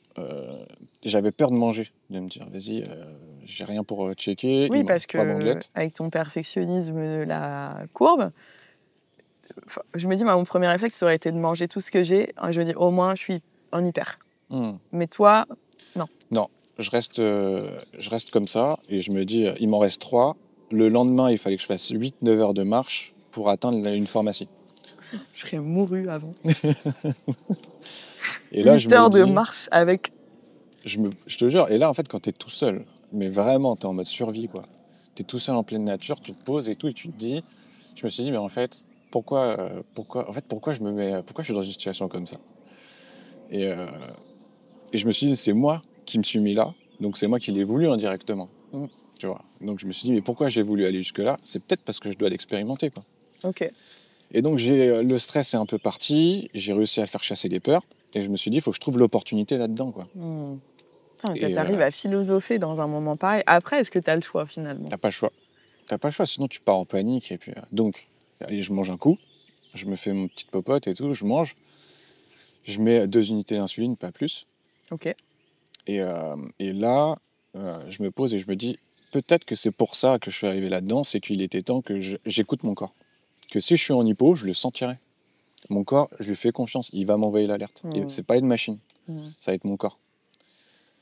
Si je suis en hyper, il va m'envoyer l'alerte, ça va pas être une machine. Et donc, ça m'a permis de comprendre que j'avais un rapport avec la machine qui était très dépendante et qu'en fait, je pouvais le faire sans la machine. Parce que franchement, je te jure, j'ai fait ces heures de marche. J'ai passé presque 18 heures sans me prendre ma glycémie. Ok. T'as utilisé quand les 3 bandelettes alors? J'en ai utilisé donc du coup une le matin. Ouais. Et finalement, je me suis dit, Pierre, n'utilise pas le reste.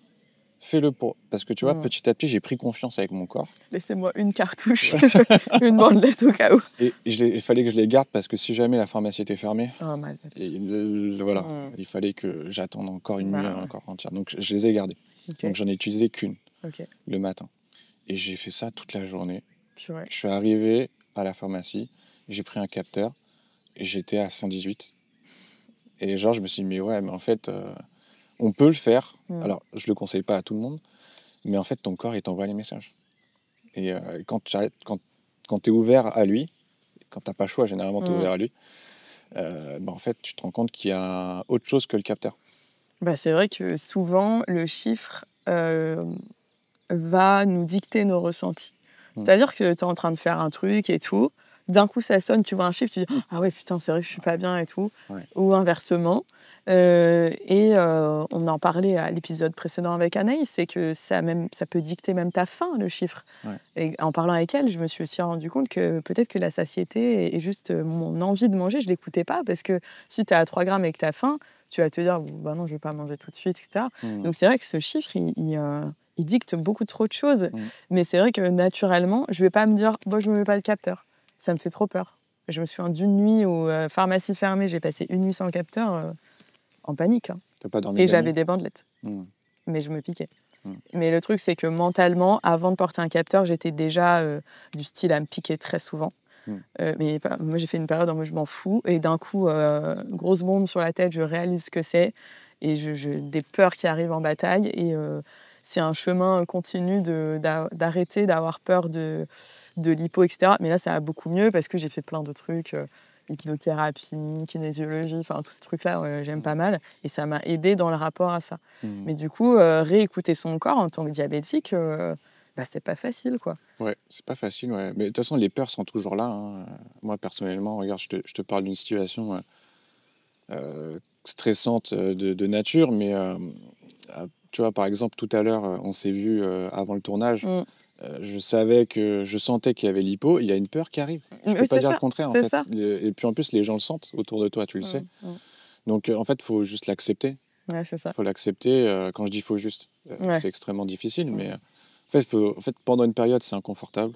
Et puis après, il faut profiter de la période confortable qui est juste après. C'est ça. Et de se dire, voilà. Et ça, bon. Et quand tu voyages, t'as un moyen de contacter les secours et trucs comme ça? Ouais. Et là, tu t'es dit, non, je vais pas contacter les secours. Ouais. Je me suis dit, je suis en capacité de le faire. Ok. Ouais, je vais y arriver. Les secours, ils sont là. Dans tous les cas, je savais que j'allais pas mettre fin à ma vie, quoi. Parce qu'en France, on est plutôt assez sécurisé. Les secours sont top. Bien sûr, ouais. En plus, tu es remboursé par la Sécu. C'est pas mal. Tu voulais pas être, rapatrié en hélico, non? Pour une bandelette? Non, je te jure, si j'avais fait un rapatriement hélico, je m'en serais voulu toute ma vie. Ah ouais? Ouais. Je m'en serais voulu toute ma vie. Je me serais senti faible, quoi. Ok. Ouais. Parce que j'ai entrepris ça et c'est de ma responsabilité. Je dois aller au bout, quoi. Ok. Ouais. T'as eu d'autres... donc là, les capteurs qui s'arrêtent, des resucrages où t'en as plus beaucoup, des choses comme ça? Ouais. Je vois le sourire en mode « Oh putain, oui ». Ouais. Des moments où tu te rends compte qu'il n'y en a plus beaucoup dans le sac et le stress qui monte et de se dire quand est-ce que je vais retrouver une supérette. Sentier Qatar, typiquement, en fait, c'est dans les Pyrénées, dans l'Ariège. Ok. T'as fait une vidéo de ça aussi? Ouais, j'avais fait une vidéo de ça. En 2 parties d'ailleurs. Ok. En fait, c'est un coin qui a été un petit peu abandonné touristiquement parlant. Ok. Et qui est assez pauvre au sens large. Hein. Tu as beaucoup de villages. Ok. Et parfois, tu as une supérette dans le village. Ah ouais. Et parfois, si elle est fermée, t'es dit. Et ouais, moi j'ai eu le malheur de le faire début avril, le truc. Okay. Donc la saison touristique n'avait pas démarré. Et donc là où j'espérais avoir du sucre, j'en trouvais pas. Et il te restait quoi? Et il devait me rester peut-être 5 ou 6 pâtes de fruits, quoi. Pour Pour un temps que je savais pas. Ouais. Ah ouais, mais c'est ça, ok. En fait, c'est ça le stress, c'est que tu sais pas quand est-ce que tu vas... tu peux rien anticiper. Donc s'il faut, t'avais assez, mais dans le doute, tu sais pas, quoi. Okay. Dans le doute, tu te tapes une hypo de 3h30, 4h, t'attends. C'est vrai? Et puis, non, ça m'est jamais arrivé. Ah, ok. Mais en gros, c'est ce que je me disais. En fait, ce qui me rassurait, c'est de me dire, mais en fait, Pierre, t'inquiète pas, fais confiance à ton corps. Ton corps, il va le faire tout seul. Si jamais tu es en hypo, de toute façon, ton corps, il se met en ordre de marche. Et, Bien sûr. Oui, tu restes en hypo de manière très inconfortable pendant plusieurs heures, mais ton corps, il va te resucrer, t'en fais pas. C'est vrai. Oui, parfois, on remonte sans qu'on fasse rien en se posant. Hein. Non, mais c'est vrai. Hein. C'est ça. Ouais. Mais du coup, tu as toujours trouvé moyen de retrouver du resucrage derrière? Toujours. Ok. Quand c'était pas les superlettes, c'était les gens qui étaient super sympas. Ok. Sinon, c'était ma manière de le gérer où j'arrivais à rationner. Ok. J'ai toujours trouvé des solutions, on trouve toujours. C'est vrai. Je pense qu'on a des capacités supplémentaires en tant que diabétique. Après, si tu rentres dans la survie, en fait. Si tu as besoin de sucre pour continuer à avancer, bah, tu fais tout pour le trouver, quoi.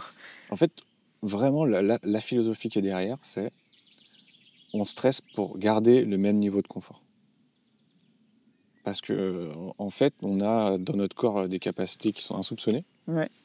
Et si on stresse aujourd'hui pour tout, hein, nos peurs, en tant que diabétique, je parle même en tant que non-diabétique. Hein. Ouais. Quand tu te retrouves non-diabétique dans un truc d'aventure et tu n'as pas l'habitude, bah, tu stresses. Parce que tu sors de ton confort, tu sors de ta zone de confort. C'est vrai. D'ailleurs, Mike Horn, il a fait une super conférence sur sortir de sa zone de confort là-dessus. Okay. Que j'adore. C'est ton héros ou pas? J'ai plusieurs personnes qui m'inspirent et lui, en tout cas, il m'inspire beaucoup. Ouais. Ok. Ouais, dans son mental. Ok. Ouais, j'avoue que. C'est un mec. Il a pris des risques. Ouais. Okay. Et bref, sortir de sa zone de confort. Et en fait, on stresse juste pour le confort. Alors que parfois, le corps, il n'en a pas besoin. Ok. Ou même, en fait, toi, ton esprit, il n'en a pas besoin. Et tu te rends compte que dans des moments où tu n'en as pas, bah, tu peux tout à fait être heureux, quoi. Tu peux tout à fait le devenir. En fait, ton corps, il s'adapte à tout, quoi. Ouais, mais tu vois, ton resucrage et tout ça, c'est pas du confort, quoi.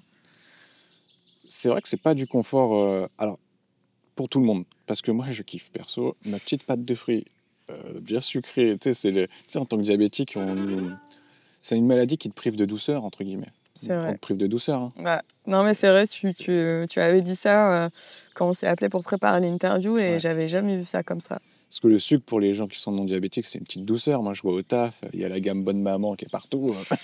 Les gens, ils arrivent à 16h, c'est le moment de prendre son petit gâteau. Et puis, tu sens qu'ils sont détendus quand ils le prennent. Ouais. Tu vois, ils vont te parler d'une certaine manière.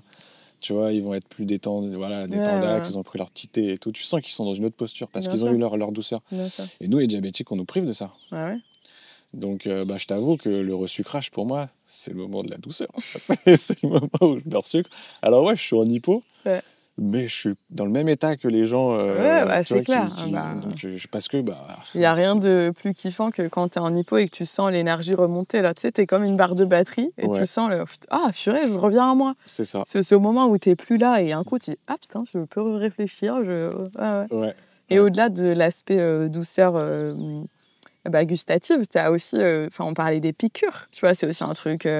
Qui est pas très doux quand même. Enfin, depuis toujours, la douceur, j'avoue que c'est pas pour nous. Quoi. Ouais, non. C'est vrai que ça pique. Comme et toi, tu te rajoutes une couche à te foutre dans la nature, solo, dans le froid, avec de la semoule et de l'eau. Voilà. C'est super. Super, allez-y. T'avais d'autres anecdotes, mais pas forcément liées au diabète, qui étaient... plutôt de retrouver son instinct et d'être dans la nature et de voir des trucs de fou et de vivre des trucs de fou. Alors celui-là, je le précise encore, ne pas réaliser ça aussi de cette manière-là. Entourez-vous de gens, n'y allez pas seul. Oui, forcément, tu es en contact avec des animaux quand tu es dans la vie sauvage. Et quand tu y vas de manière pas préparée comme moi, c'est-à-dire comme un trou de balle, forcément, il t'arrive des surprises. Et moi, je l'ai fait parce que j'aime bien les surprises. C'est ce que je viens chercher. Ok. J'ai posé ma tente un soir sur un chemin de horde de sangliers. Je connaissais pas, je savais pas qu'il fallait uriner autour de la tente avant d'aller se coucher quand t'es comme ça. Il fallait regarder les traces, si c'est vraiment des sabots de sangliers, etc. Moi, j'étais fatigué de ma journée, j'avais qu'une envie, c'est de manger, de me coucher. Après, j'ai fait ma popote, j'étais au milieu des sabots, j'avais même pas capté. Et là, je me réveille en pleine nuit. J'entends un bruit assourdissant, comme si on égorgeait un cochon ou n'importe.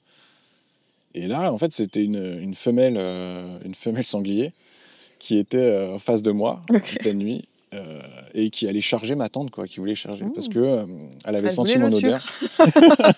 Elle voulait la pâte de fruits, la coquine. Je sais pas ce qu'elle voulait. Alors, je crois qu'elle voulait protéger son enfant parce qu'elle avait un bébé derrière. Ah oui, bah oui. Et comme l'odeur de l'homme est menaçant pour eux, le fait que qu'elle sente cette odeur de l'homme dans le chemin qu'elle a l'habitude de prendre la nuit, ça l'a perturbée. Elle a voulu protéger le gamin et elle était devant la tente et elle allait charger. Ok. Et donc, franchement, je peux pas. Si c'est pas le manque de sucre qui est le plus dangereux, finalement, on oublie. Tu sais. Non, mais tu peux être tellement concentré sur il faut que j'ai ci, j'ai ça, et après tu oublies de te renseigner que faire si je suis en face d'un ours ou un sanglier, tu vois. Parce que nous, on est tellement focus sur ce putain de diabète que. Exactement, on oublie même tout ça, quoi. Voilà. Et donc tu fais et donc je suis une lait. Ça s'appelle comme ça. Oui, bah merci Coralie, j'apprends aussi une lait. Ouais, je calerai pas au Scrabble celui-là parce que... Non, pas ouf, mais c'est quoi, comment ça s'écrit? L-A-I-E. L-A-I-E. Okay. C'est la femelle du sanglier. Ok, on en apprend tous les jours sur ta chaîne Culture. Donc là tu te lèves. Ouais. Tu réalises ou tu te dis je suis en train de rêver, c'est quoi ça? Je crois que c'est une des plus grandes peurs. Plus que le diabète. Elle m'a fait plus peur que le diabète, elle. Et j'avais ma frontale, donc j'ai mis réflexe, je mets la frontale et je me pose devant et je la sens qui tape les sabots. Réflexe animal, quoi. En fait, tu te remets un peu, tu te reconnectes. Réflexe animal, j'ouvre les bras comme ça et puis je gueule, je crie de toutes mes forces, quoi. T'as pas filmé ça? T'imagines le mec, attends avant de charger, je filme. T'es monté dans le champ, l'allée là, let's go. T'attends, s'il te plaît, parce que là, attends, Ok. C'est parti. Et attends, c'était où ça? Ça, c'était... Encore dans le sentier. Sentier Qatar, ouais. Mais ils sentent pas des choses là-bas. Ouais, là-bas, pas de capteur. Pas de capteur, c'était l'aventure n'importe quoi. Ok. Et en fait, par l'intimidation, le fait que je sois plus grand qu'elle, je pense, et que je crie plus fort, elle a pris peur. Okay. Parce qu'honnêtement, elle me charge, je pouvais rien faire. Franchement, elle a pris peur. Moi, je suis là. J'aurais dit au revoir, salut. Ouais. Je suis dans une corrida. Ok. Purée, ok. Ouais. Ouais, c'est ouf. Ouais. Et là où il y a un truc qui se passe quand tu es confronté à ces choses-là, ça aide beaucoup pour le diabète, d'être confronté à ces choses-là. Parce que, tu vois, quand tu sors de cette expérience-là, déjà, tu dors pas de la nuit, c'est clair. Bien sûr. Mais en fait, tu sens que ça égaye tous tes sens. Donc, tu vois, moi, j'avais l'odorat et l'ouïe qui s'est décuplé. Tu sais, parce que tu es en survie. T'attends le prochain sanglier qui va débarquer. Quoi. Et donc, tu arrives même à sentir la bête sauvage au loin, alors que tu l'as même pas encore entendu, quoi. Tellement tu es sur le qui-vive. Et tu vois, quand j'étais dans cet état-là, je sentais tout mon corps et donc tout le diabète. Je savais exactement si j'étais en hyper, si j'étais en hypo, sans avoir besoin de capteur. J'étais vraiment connecté, quoi. Ouais. Et tu t'as gardé cette sensation de connexion là aujourd'hui? Non. Tu l'as reperdu un peu? Non, dès que tu retournes en ville, c'est fini. Ah ouais? Ouais. Tu redépends de ton truc, de ta machine. Tu rentres dans cette dépendance de la machine, du confort, du manger 3 fois par jour, de ta douche, que t'adores. Hein. Bien on sûr. adore ça. Mais, oui, ça fait plaisir un peu de retrouver ça. C'est ça. Ok. Est-ce que tu as...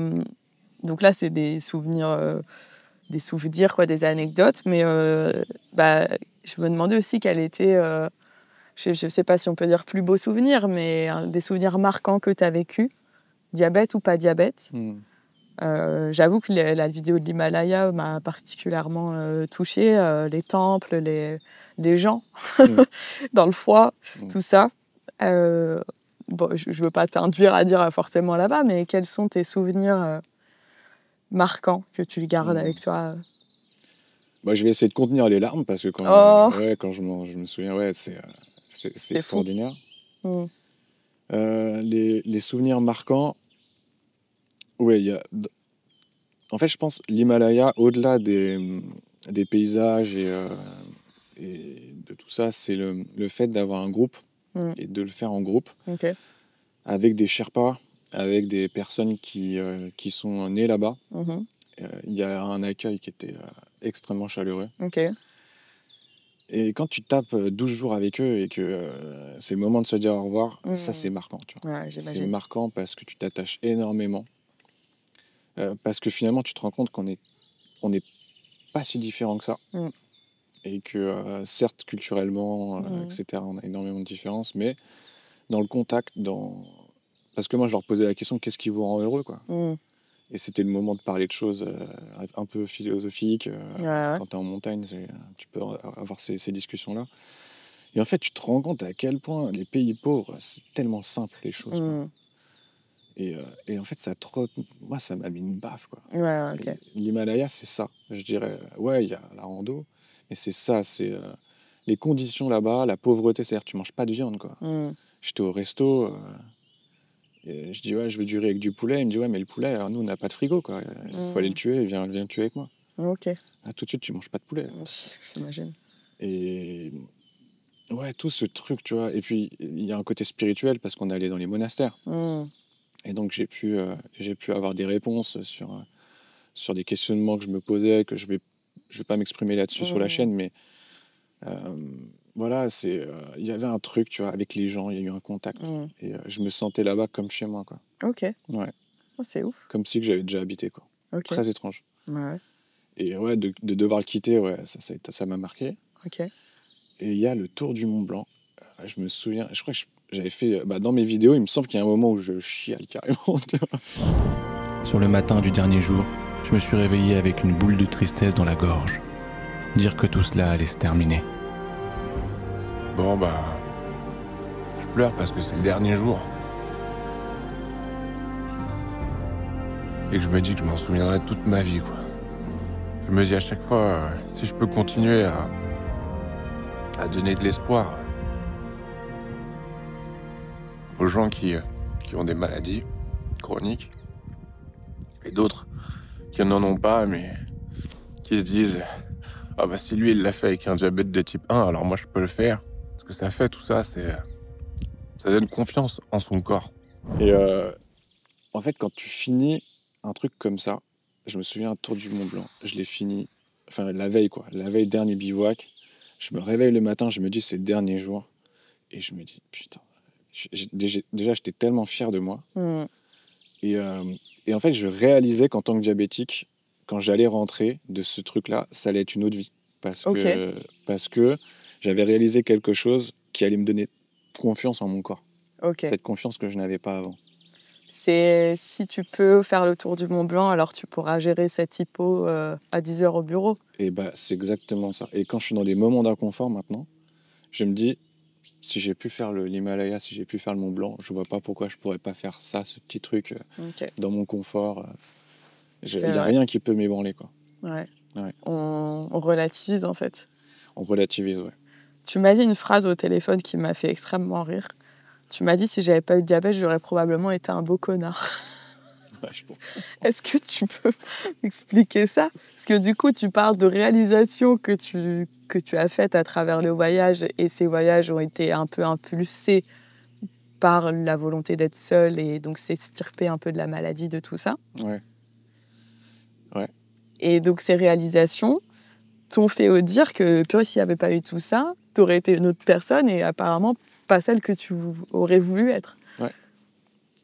Ouais, je pense que sans la maladie, ou si on peut appeler ça une maladie, parce qu'aujourd'hui, moi, j'appelle ça un compagnon de route. Ok. Euh, Comme Billy, quoi. C'est comme Billy, ouais. Voilà, on vit ensemble et puis il m'apporte des messages, il m'envoie des messages. Ah ouais, ok. Ouais, il m'envoie des signes. Et sans ce messager-là, je pense que je me serais perdu dans ma vie, ouais. Okay. Je pense que j'aurais été pris... En fait, je pense que j'aurais subi la pression sociale. J'aurais subi la pression sociétale, de la pression de l'amitié aussi.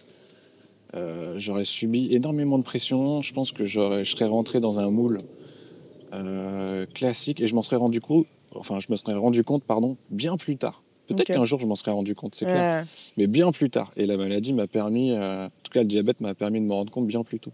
C'est un accélérateur de prise de conscience. C'est ça. Du coup, merci. Du coup, les filles, les garçons, si vous trouvez un diabétique de type 1, vous avez de la chance. Vous avez quelqu'un de mature face à vous. Non, mais c'est vrai. Hein. Ouais. Non, mais je suis d'accord. Moi, j'ai l'impression que j'ai plus envie de m'emmerder avec des conneries, en fait. J'ai l'impression que tu sais tellement ce que c'est d'être mal, de sentir les limites de ton corps, d'être fatigué, de tout ça, que quand tu as de l'énergie, tu veux la mettre au bon endroit, en fait. Et j'ai pas... pareil que toi, j'ai ce sentiment un peu d'urgence de vivre, tu vois. C'est maintenant. Genre, pas demain. Non, tu as envie de faire ça, fais-le. Je suis tout à fait d'accord. Et tu disais que ça t'avait... tu te sens plus spirituel grâce au diabète, du coup. Peut-être, ouais, peut-être. Je n'ai pas l'hypothèse hors diabète. Comment est-ce que je me serais lié à ces pratiques-là et cette philosophie-là, peut-être. Mais en tout cas... Tu l'as dit tout à l'heure, on me l'a pas donné pour rien ou quelque chose comme ça. Ouais, je pense, ouais. En fait, quand tu as un truc... en fait, je pense que toutes les personnes aujourd'hui qui ont une maladie se posent la question du pourquoi. Ouais. On se pose tous cette question-là. C'est tous dit, mais pourquoi moi, tu vois ? Ouais. C'est injuste. Alors, tu as deux types de personnes. Tu en as qui disent c'est injuste. Non, ça, c'est les débuts. Donc, c'est vrai, c'est le début. Ouais. C'est les débuts. Tu te dis que c'est injuste. Et puis, en gros, c'est une manière un peu de te déresponsabiliser parce que c'est la faute de quelqu'un d'autre, c'est pas la tienne, quoi. Et puis, à un moment, tu te dis, mais pourquoi ? C'est peut-être de ma faute. Ou tu vois, c'est peut-être... Ouais, tu te dis, j'ai peut-être fait un truc mal dans mes habitudes ou dans mon ancienne vie, j'en sais rien. Ouais, tu te dis, c'est peut-être le karma. Putain, j'ai fait un truc ouais, pas bien, tu remets un peu. puni, quoi, tu vois. C'est ça. Bon, moi, j'avais 9 ans, donc je sais pas trop ce que j'ai fait. Ouais. Et puis, en fait, tu te rends compte que penser comme ça... moi, j'ai expérimenté et j'ai émis plein d'hypothèses avant d'en arriver là. Mais c'est vrai qu'en expérimentant, dès que tu commences à te dire je suis puni ou je suis déresponsabilisé ou quoi que ce soit, en fait, tu restes dans des... Enfin, tu trouves pas de réponse, quoi. C'est ça. Parce que tu changes pas de cycle, les choses se répètent. Les stress se répètent, les échecs, tout se répète, quoi. Alors que finalement, tu te dis, ce qui me reste à faire, c'est de prendre le truc et de trouver l'opportunité qu'il y a derrière, en fait. Et c'est quand tu deviens opportuniste que finalement, tu arrives à trouver un semblant d'équilibre, en tout cas. C'est pas tout rose tous les jours, mais tu arrives en tout cas à te dire, vraiment tu prends du recul et tu arrives à trouver du sens, quoi. Et avec toutes ces aventures, est-ce que tu te considères aujourd'hui en paix avec ce diabète ou tu penses que c'est une quête que tu dois encore... Moi, je pense que c'est la quête d'une vie. Je peux pas dire aujourd'hui, grand sage, je suis en paix. Ça serait être prétentieux. Mais ça va mieux quand même qu'au départ. Ça va bien mieux, ouais. Ce que tu as vécu, même moi en 20 ans de diabète, j'ai jamais vécu. Donc, tu vois. Je pense que ça m'a ouvert l'esprit sur plein de choses, sur le diabète, sur le fait de l'assumer devant les gens. Du coup, ouais. Sur le fait de ne pas subir cette pression du regard sociétal, de se piquer devant tout le monde, dans mon rapport aussi aux professionnels, tu sais, par rapport à la discrimination médicale qu'on peut tous subir à un moment donné. C'est de m'apaiser par rapport à ça, je suis apaisé beaucoup plus. Ok. Le regard de l'autre aussi. Tout commence en tout cas, et je dis bien commence parce que je suis dans les débuts de la quête, tout commence à s'aligner et à s'équilibrer. Ok. Voilà. Et tu penses pas qu'il y a des moments où ça va se redéséquilibrer ? Carrément. C'est une quête perpétuelle, quoi, ce truc. C'est ça. Et je me dis, mais c'est peut-être... Enfin, si on est amené à guérir un jour de ça... Je veux voir ça avant de mourir. Ouais. Please. On n'est pas fait tout ça pour rien. Parfois, je me demande, tu vois, je me dis, si arrivé à 65 ans, par exemple, on me dit on peut te guérir du truc, je me demande si j'accepte de guérir. Tu vois, je me suis posé la question. Je dis pas, j'ai pas la réponse. Mais aujourd'hui, je me pose cette question-là. Je me demande si j'accepterais ou si je garde mon traitement et que je continue comme ça. Et que finalement, je garde mon compagnon, quoi. C'est une très bonne question. On verra. Répondez en commentaire. Non, mais c'est vrai, Ça dépend de l'âge, quoi. Je me dis, bon, 80, je sais pas, mais après, c'est tellement ancré en toi que... T'imagines si tu devais plus surveiller ta glycémie et tout, ce serait bizarre, quoi. Ça peut être un choc. Ouais, pour le moment, je me pose la question. Donc, tu as évolué sur le regard des autres, et qu'en est-il de ton rapport à la perfection ? Le rapport à la perfection, c'est une des choses les plus ancrées en moi, qu'il faut que j'arrive à équilibrer et que j'ai toujours aujourd'hui. Ok. Et disons que ça m'a aidé. Ça m'a aidé, ça l'a un peu plus apaisé, accepter de faire des hyper longtemps, accepter de faire, quand je fais une hypo, dire stop à tout le monde, et puis je reviens dans 10-15 minutes. T'as donné du sens à ça, tu vois. C'est que je me dis, l'hyper te permet de marcher, de commencer ton trek ou tout ça. Si t'avais pas d'hyper, t'aurais pas pu le faire. Une hypo te permet de prendre une pause. Tu sais, c'est donner du sens à tout ça. L'imperfection devient perfection dans le sens que tu lui donnes, tu vois, aussi. Donc, Absolument. Comme tu dis, si tu arrives à trouver une opportunité dans chaque état et un sens, finalement, on arrive à s'y retrouver. Mais c'est la théorie. Et c'est vrai que dans la pratique, quand c'est ancré en toi et que ça devient un réflexe, tu dois... en fait, tu sais que ça va être toute une vie, quoi. Ça va être toute une vie d'acceptation petit à petit, et ça va venir, quoi. Et du coup, cette perfection avec des stylos, elle n'est pas trop dure à atteindre? Parce que moi, ça me paraît difficile, et ça me paraît demander beaucoup d'efforts. Et je me demande pourquoi, si tu n'as pas envie, si tu ne le ressens pas comme un poids, mais d'avoir un assistant ou une assistante IA qui t'aiderait dans les doses, tu vois. Comment... Ouais, je me pose la question, je t'avoue, je suis en pleine réflexion. Ok.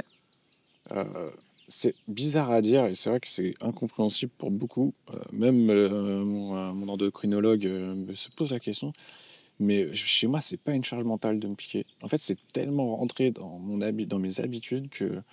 Et puis j'ai la chance aujourd'hui, tu sais, de pas faire de complications de piqûres. Ouais. J'ai pas de complications. J'ai jamais, ça foire jamais pratiquement. Très rarement. Donc j'ai pas vraiment de... C'est pas une charge pour moi. Ok. En T'es fait, tellement habitué que c'est ancré, que c'est au contraire, peut-être changer aussi de traitement, ça demande ça demande du temps, de l'espace mental et de l'adaptation. C'est que ce que tu vis sous piqûre, sous pompe, va falloir tout casser pour reconstruire sous pompe. Ça. Et puis je t'avoue, la charge mentale pour moi, c'est le regard de l'autre, plus que de me piquer. Encore aujourd'hui ? Ouais, encore aujourd'hui. Hein. Okay. Encore aujourd'hui, ça m'arrive encore quand toute nouvelle personne qu'on connaît pas, qui va te voir, il y a toujours une gêne. Okay. Tu vois, moi, je ressens toujours encore une gêne pour quelqu'un qui connaît pas la maladie, qui me regarde avec un regard de pitié, quoi que ce soit. Il y a toujours une gêne, quoi. Et je la travaille encore. Et le fait de me piquer, c'est pour moi, ça m'aide à lui montrer que j'ai la maladie. Parce que si j'avais la pompe, ce serait peut-être invisible. Tu reprends un truc qui ressemble à un téléphone portable. Ça se voit pas forcément en hiver parce que tu as un pull, etc. C'est plutôt invisible, la pompe. Alors que la piqûre, c'est visible. Tu es obligé de te montrer. Tu es obligé de t'exposer. Tu peux aller aux toilettes, faire ta piqûre aux toilettes. Tu peux aller faire, exactement. Tu vois, c'est que quand j'étais ado et tout, quand j'avais piqûre et dextro, moi j'allais faire ce qu'il faut dans mon coin et puis je revenais, on voyait rien. C'est vrai, tu peux le faire. Et c'est vrai que je me force à pas le faire. Ok, donc tu te forces à dire en fait, moi je suis comme ça et puis. Ouais, ça m'aide en fait à briser la glace en fait. Et c'est la piqûre. Et à chaque fois que les gens m'ont vu et m'ont posé la question, c'est parce que je me suis piqué. Okay. C'est pas parce qu'ils ont vu une hypo ou une hyper ou ils me voyaient me piquer après le repas. Du coup, les questions fusent. Et donc tu essayes de provoquer ça alors qu'avant tu te disais oula, sous le tapis. Okay. C'est ça. Et je suis dans une phase actuellement où je dois encore le provoquer pour m'aider. Okay. Et quand j'aurai fini cette phase, peut-être je mettrai la pompe. Ouais. Ok. Et ça me fait penser au tennisman Zverev Ouais. Il a provoqué un petit tollé dans les médias parce que en fait, il était autorisé à faire ses piqûres que pendant les toilettes break. Donc il y en a 3 par match, je crois. Et en fait, je crois qu'il a été réprimandé parce qu'il en a pris un de plus. Parce qu'apparemment, le tennis, c'est très hyperglycémiant. Il y a plein d'adrénaline quand tu tapes dans la raquette et tout. Et en fait, il s'est dit, mais non, je vais me piquer sur le court.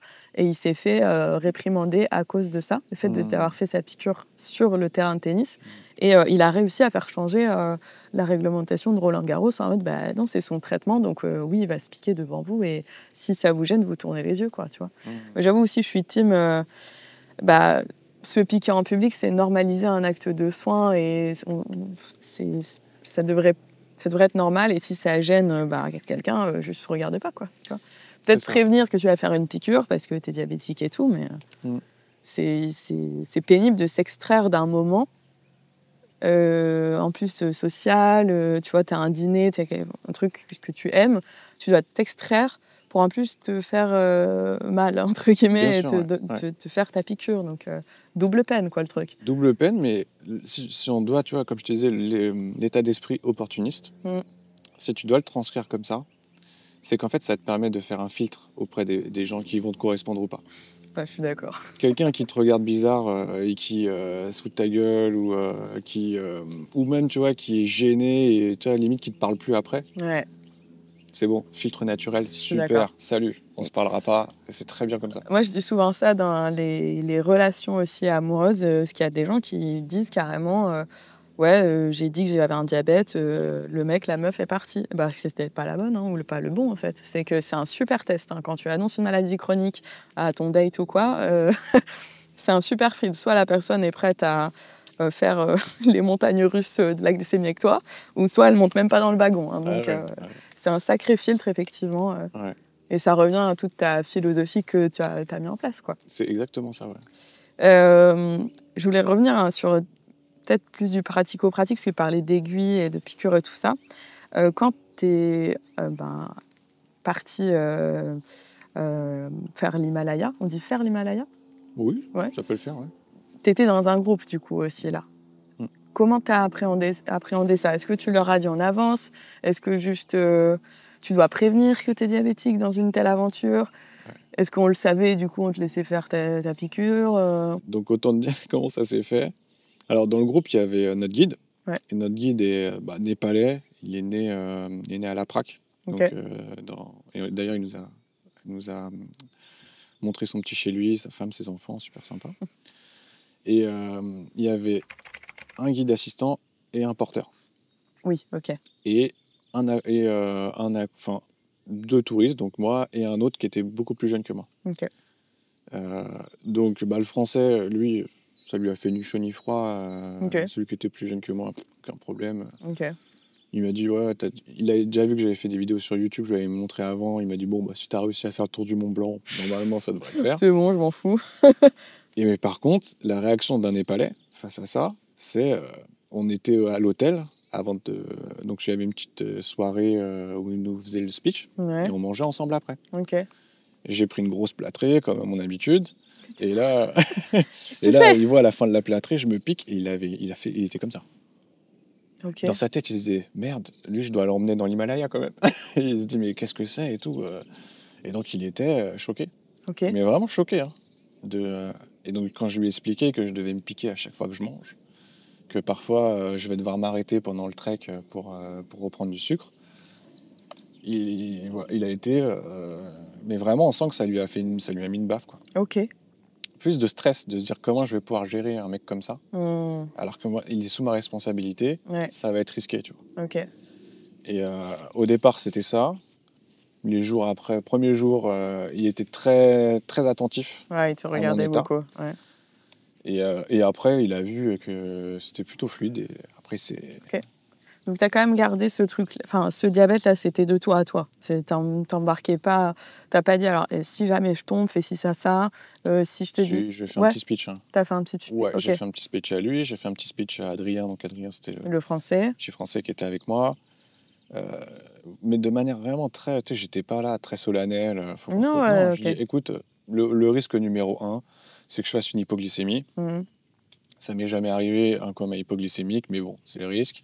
J'ai tout le nécessaire, j'ai du sucre dans mon sac, t'en fais pas. Okay. Mais bon, parfois, si tu vois que je m'arrête, je te dirai stop ou quoi que ce soit, c'est que je dois prendre du sucre. Ça dure 5-10 minutes et après on repart, quoi. Ok. Simple. Oui, donc tu as quand même partagé pour pas non plus te mettre en difficulté, quoi, quand c'est même. Ça. Ok. En dédramatisant quand même le truc pour pas les stresser. Bien sûr, ouais, c'est ça. Ok, mais c'est intéressant le choc culturel d'un Népalais qui a jamais vu ça de sa vie, en fait, et qui s'est dit, mais ouais, enfin, je sais pas ce qu'il s'est dit, mais... Ouais, moi non plus, mais là, il s'est passé des trucs. Parce que tu disais que chez eux, le sens de la maladie, la maladie a un sens. Oui, absolument. Chez eux, en fait, la médecine népalaise, des montagnes, hein, je parle de la médecine bouddhiste, qui pratique dans les hauteurs, c'est-à-dire quand t'as pas d'hôpital près de chez toi, eux, c'est une médecine de l'esprit. Okay. C'est-à-dire que, en fait, tous les mots qu'on te donne, c'est un cri de ton âme, en fait. Donc, ça, c'est... Et finalement, ils jugent que s'ils arrivent à aligner leur esprit et leur âme, ils guérissent. Ok. Donc, ouais, c'est un cri de l'âme. Ouais, c'est un message. Et mais que toi, tu dois interpréter. Que toi, tu dois interpréter. Et eux, ils guérissent par l'esprit. C'est-à-dire que si tu comprends où est-ce qu'il y a un déséquilibre dans ton corps, donc eux, ils ont une notion énergétique, eh bien, en gros, si tu arrives à chasser ces pensées-là, tu guéris. Et donc, tu peux guérir de tout, selon eux. Selon eux. Selon eux. Peut-être qu'il y a un gros mystère à craquer en nous et qu'on va être les premiers à guérir du diabète. N'arrêtez jamais l'insuline, s'il vous plaît. Faites vos quêtes, mais n'arrêtez pas l'insuline. Mais c'est hyper intéressant de voir la différence culturelle de la maladie. Enfin, de toute façon, tout est dans le mot mal, plus loin, A, plus loin, dit. Donc, je pense qu'on avait aussi ce sens-là, mais qu'on l'a un petit peu noyé. On l'a trop noyé, quoi, je pense. Ouais, c'est vrai que c'est un long débat. Oui, bien sûr. Entre la médecine traditionnelle et la médecine de l'esprit chez eux. Mais ce que j'ai pu, moi, personnellement, c'est vraiment personnel, sans avis, quelque chose qui me fait... Moi, je prends juste les choses qui me font du bien. Et c'est ça va peut-être pas faire du bien. Bien sûr, mais c'est tout le principe de Talkipodi, tu vois, c'est de montrer le panel des expériences de vie avec un diabète. Et je pense que ça parlera à ça parlera à quelqu'un et pas à une autre. Et c'est comme ça. Et chacun se sert avec les mots qui résonnent. Et les personnes qui regardent et écoutent garderont seulement ce qui résonne pour elles et eux. Donc, ce que tu voulais dire. Oui, c'est que je trouve que en fait, c'est extrêmement complémentaire. La médecine occidentale, au sens large, scientifique, est extrêmement complémentaire avec cette médecine plus de l'esprit. Okay.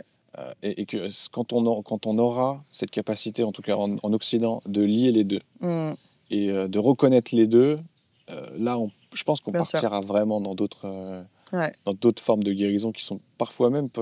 on pourra taper dans le miraculeux parfois. Bien sûr. Non, mais je suis complètement d'accord. Je pense qu'on n'a pas exploré le potentiel de notre cerveau et la puissance des pensées. De toute façon, les pensées créent les émotions et qui créent des choses dans notre corps. Donc... Et tu peux voir des gens atteints de maladies très graves, mais pourtant optimistes comme pas possible. Et je suis sûre que ça joue dans le fait que le corps se répare.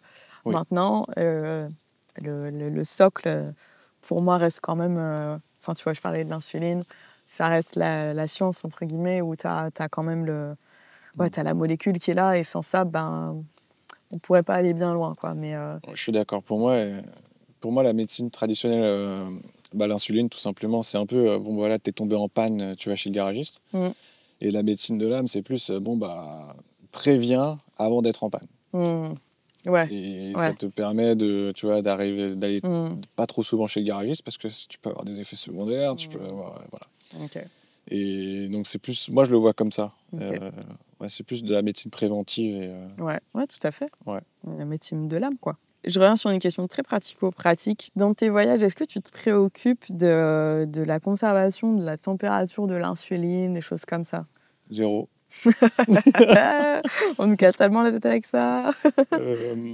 Moi, personnellement, je sais qu'en hiver, étant donné que l'insuline, elle est toujours dans une poche, donc près de mon corps. Mm. Finalement, elle gèle pas. Ouais, elle a jamais gelé, non. Jamais tu la mets près de ton corps, donc c'est jamais un problème. Ok. Et l'été, j'essaie de la mettre dans des endroits où je sais que c'est pas exposé tout le temps au soleil. Bien sûr, c'est ça, ouais. Et après, franchement, bon oui, elle se dégrade, mais ça change rien. Franchement, c'est vraiment... T'as jamais remarqué un impact modifié sur... Ok. Au pire, même s'il y en a, ça se trouve, il y en a, hein, mais je l'ai même pas remarqué. Au pire, je m'en remets une injection, ciao. Ok. Et puis, Ok. mais c'est pas, tu sais, ça change pas du tout mon expérience, mais Ok. vraiment pas, ouais. Ok. Oui, bah en fait, franchement, le tout, c'est d'éviter les extrêmes, hein, comme tout, c'est de pas laisser ton stylo planté au soleil à 40 degrés et le foutre à moins 10, quoi, parce que forcément, ça va geler. Ok, et peut-être pour commencer à terminer cette belle discussion, tu parlais, tu as évoqué le mot vulnérabilité collé au mot diabète. Oui. Est-ce qu'aujourd'hui, ayant fait tout ce que tu as fait, tu considères que le diabète est une vulnérabilité encore aujourd'hui ? C'est à la fois une force et à la fois une vulnérabilité parce que et en fait c'est ça qui est beau dans la maladie, c'est que le fait de tomber en hypo face à quelqu'un, tu te rends vulnérable face à elle tout de suite, tu te positionnes vulnérable parce que la personne elle est en compassion, elle a envie de t'aider, toi t'es en flagada, t'es comme ça, Ouais. donc forcément en fait il y a déjà un rapport où toutes les personnes qui vont t'entourer vont être en compassion avec toi. Donc en fait cette vulnérabilité ça fait une force. Mine de rien. Ouais, bien sûr. Et ouais, je pense que ça résume tout. J'ai pas d'autre chose. C'est vraiment moi, ça m'a beaucoup aidé parce que j'avais un tempérament. En plus, moi, j'ai un prénom. Je m'appelle Pierre. Tu vois, Pierre, c'est tu vois, c'est le rock. Tu vois, mes parents, ils m'ont appelé comme ça. C'est en gros, en fait, on n'est jamais faible. Tu vois, on va toujours vers la perfection. Tu vois, on va toujours. On est dur. En fait, on peut vraiment tout explorer et on sera toujours quelqu'un, tu sais, une épaule sur laquelle se poser, quoi, tu vois. Est-ce que c'est pas aussi les injonctions qu'on t'a, comment dire, socialement, je sais pas si c'est imposé, mais en tant qu'homme, Carrément. avec un petit H. Carrément, ça j'essaie d'en parler beaucoup aux femmes qui m'entourent. Mais c'est une injonction chez l'homme, c'est-à-dire que même la femme, beaucoup de femmes se positionnent de cette manière, face à l'homme, c'est-à-dire que c'est l'homme qui doit tenir le coup, et l'homme n'a pas le droit d'être vulnérable psychologiquement, parce que sinon la femme ne tombe plus amoureuse de lui, elle perd son amour. Alors que non, c'est au contraire, je pense. Mais... Alors que je dirais que c'est même un échange, je pense qu'on... Voilà, oui, je pense qu'on est... On doit en fait avoir de la tolérance chacun et en fait se soutenir en fait et accepter que l'un peut avoir des petits moments de doute, quoi. Bien sûr, et que les femmes elles peuvent être aussi des putains de rocs et on peut bien se poser sur certaines épaules, ça c'est clair. Mais je te pose la question parce que dans le tout premier épisode de Talkipody, j'ai interviewé 2 hommes et en fait le constat c'est qu'il n'y a pas beaucoup d'hommes qui parlent de leur diabète. Parce que c'est considéré comme une vulnérabilité, une faiblesse, et donc qu'un homme ne montre pas ses vulnérabilités et ses faiblesses. Et en parlant avec du coup Kevin et Thiago, on s'est rendu compte pourtant qu'ils viennent de 2 milieux de 2 éducations différentes. C'est-à-dire qu'il y en a un qui était très à la dure, comme tu t'expliques, tu vois, un homme c'est fort, ça pleure pas, c'est le mec qu'on nous a socialement intégré dans la tête. Et Thiago, qui est un papa très bisou, très câlin, très OK avec ses émotions. Pourtant, les 2 étaient venus au même comportement avec leur diabète, le cacher, parce que si tu le montres, bah, tu deviens un peu vulnérable et tu dois peut-être avoir cette part de féminité que tu sors, j'en sais rien, et même pas en fait, parce que vulnérable, c'est pas forcément féminin. Mais en tout cas, il y avait tout ce rapport aussi, je pense que peut-être pour un homme, il y a peut-être un taf supplémentaire par rapport aux injonctions qui vous sont collées de base sur les épaules. Ouais, clairement. Ouais. Pour un homme, il y a une posture supplémentaire, une pression sociale aussi, culturelle, religieuse, qui s'installe, qui est installée en Occident en tout cas là-dessus. Mais pareil, en Népal, pareil aussi, c'est comme ça. Vis-à-vis de l'homme. Voilà. Et moi, je l'ai prise, mais complètement, quoi. Mm. Et, mais c'est vrai que là, la maladie, elle m'a permis de prendre un peu de recul et de mettre moins d'énergie là-dedans. Du coup, un homme a le droit d'être malade. Voilà, exactement. Et t'as pas fait tout ça pour prouver que t'étais quand même un rock? J'ai fait ça pour, à la fois pour toujours prouver ça, au À fond de qui? moi, À nous, à toi? aux deux. Aux deux.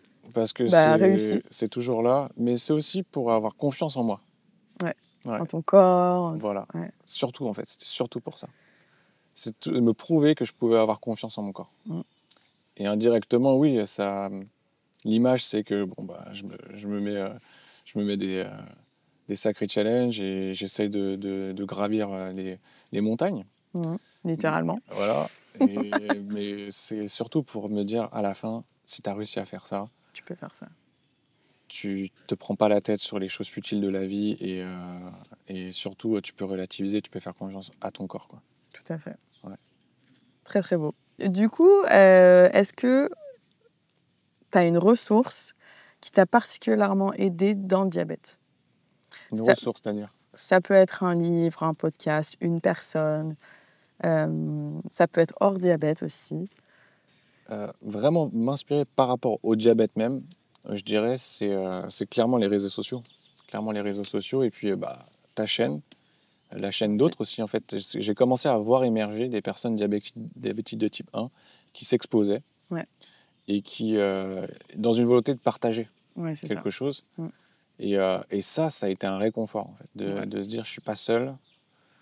Et ça m'a beaucoup aidé. Ça m'a beaucoup aidé dans ma situation de me dire je suis pas le seul jeune. Surtout. Et parce que j'en voyais pas à l'hôpital, j'en ai pas dans mon entourage. Ce que j'allais dire, t'as aucun diabétique de type 1 autour de toi? Non. Jamais? Non, jamais. T'as déjà rencontré d'autres diabétiques? Ouais, j'ai jamais vraiment discuté, tu sais. Ouais. Il y a toujours parfois des pudeurs, tu sais. Ouais. Tu vois un capteur, tu fais ah ouais, ok. Ouais. Bisous. Et moi je suis du style à oh putain, t'as un capteur, viens Bah, discuter non, tout. Mais souvent, quand c'était le cas, c'était une personne que je connaissais pas, donc il y a une pudeur, peut-être qu'elle avait pas le temps. Et tu sais pas la phase dans laquelle la personne en face de toi est. Ouais. Peut-être qu'elle est en grosse colère, grosse tristesse, et si tu lui rappelles son diabète alors qu'elle est en train de kiffer avec ses potes, effectivement. Ouais, Ok. ouais. Mais c'est vrai que, tu vois, c'est rare de parler de diabète. C'est vraiment rare, finalement. Moi, je parle que de ça, mais quand tu vis ta vie, etc., c'est rare de te poser et d'analyser ce diabète, ce truc. C'est vrai que c'est... Quelle personne diabétique de type 1 aimerais-tu voir dans Talkiposi? Une personne dont tu aimerais connaître un peu plus la vie. Connue, pas connue, française, pas française. Des diabétiques type 1, j'en connais pas beaucoup. Même des personnalités publiques ou des choses comme ça. À Ou la alors limite, le tennisman dont tu parlais, pourquoi pas? Zverev? Ouais. Allez. On va aller chercher Zverev. Eh bien, écoute, la petite dernière question un peu plus inspirationnelle. Qu'est-ce que tu dirais à un ou une diabétique qui est vraiment au fond du sac avec son diabète, qui n'en peut plus? Je dirais déjà de s'entourer des bonnes personnes pour la réconforter. Et je dirais de faire exactement comme toi, d'aller à la rencontre de personnes diabétiques et de garder toujours espoir et de chasser les peurs. Et let's go. C'est clair, ça peut prendre un peu de temps. Let's go. Et pour terminer, on va faire la petite tradition de l'émission. J'aime bien garder un souvenir de toutes les personnes que je rencontre et avec qui je discute longuement. Du coup, je vais te demander de me faire une petite signature de pod. Trop bien. C'est parti. Ça. Tu fais ce que tu veux. Hein. Au moins ton prénom. Hein. À la fin, tu vas faire un mur un de wall pod. of fame. C'est, tu vois, les étoiles de Hollywood Boulevard, la même chose, mais en mode... Stylé. Écris ton prénom quand même, parce que... Oui, dans quelques années. Il m'a signé le contrat de sa maison, là.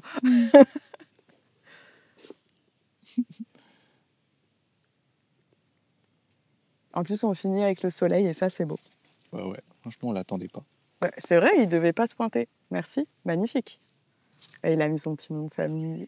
Ouais, comme ça, si jamais dans quelques années... Je vois années, d'autres pierres, c'est ça. Voilà. Très bien. Il y a des garçons, il y en a beaucoup. C'est ça. Eh bien, écoute, merci beaucoup. Ah, merci à toi. Où est-ce qu'on redirige les gens qui veulent en savoir plus sur toi? Sur ta chaîne YouTube plutôt? Ouais, chaîne YouTube, ouais. S'ils veulent vraiment en savoir un peu plus, Voir Pedro tes Gavoyage. aventures. Voilà, Pedro Gavoyage. Et puis Pedro Gavoyage existe sur Instagram, TikTok. Instagram, TikTok aussi? Ouais. Ok, mais je vous conseille vivement d'aller voir ces vidéos YouTube. C'est assez extraordinaire, inspirant et tu parles ouvertement de ton diabète sans trop en parler. On découvre le pays, on découvre ce que tu explores avec toi. Donc merci pour tout ce que tu as fait. Merci de nous avoir octroyé cette interview. Et puis moi, j'ai plus qu'à vous dire au mois prochain, du coup, pour un nouvel épisode de Talkipodi. Voilà. Et on se dit salut. Salut.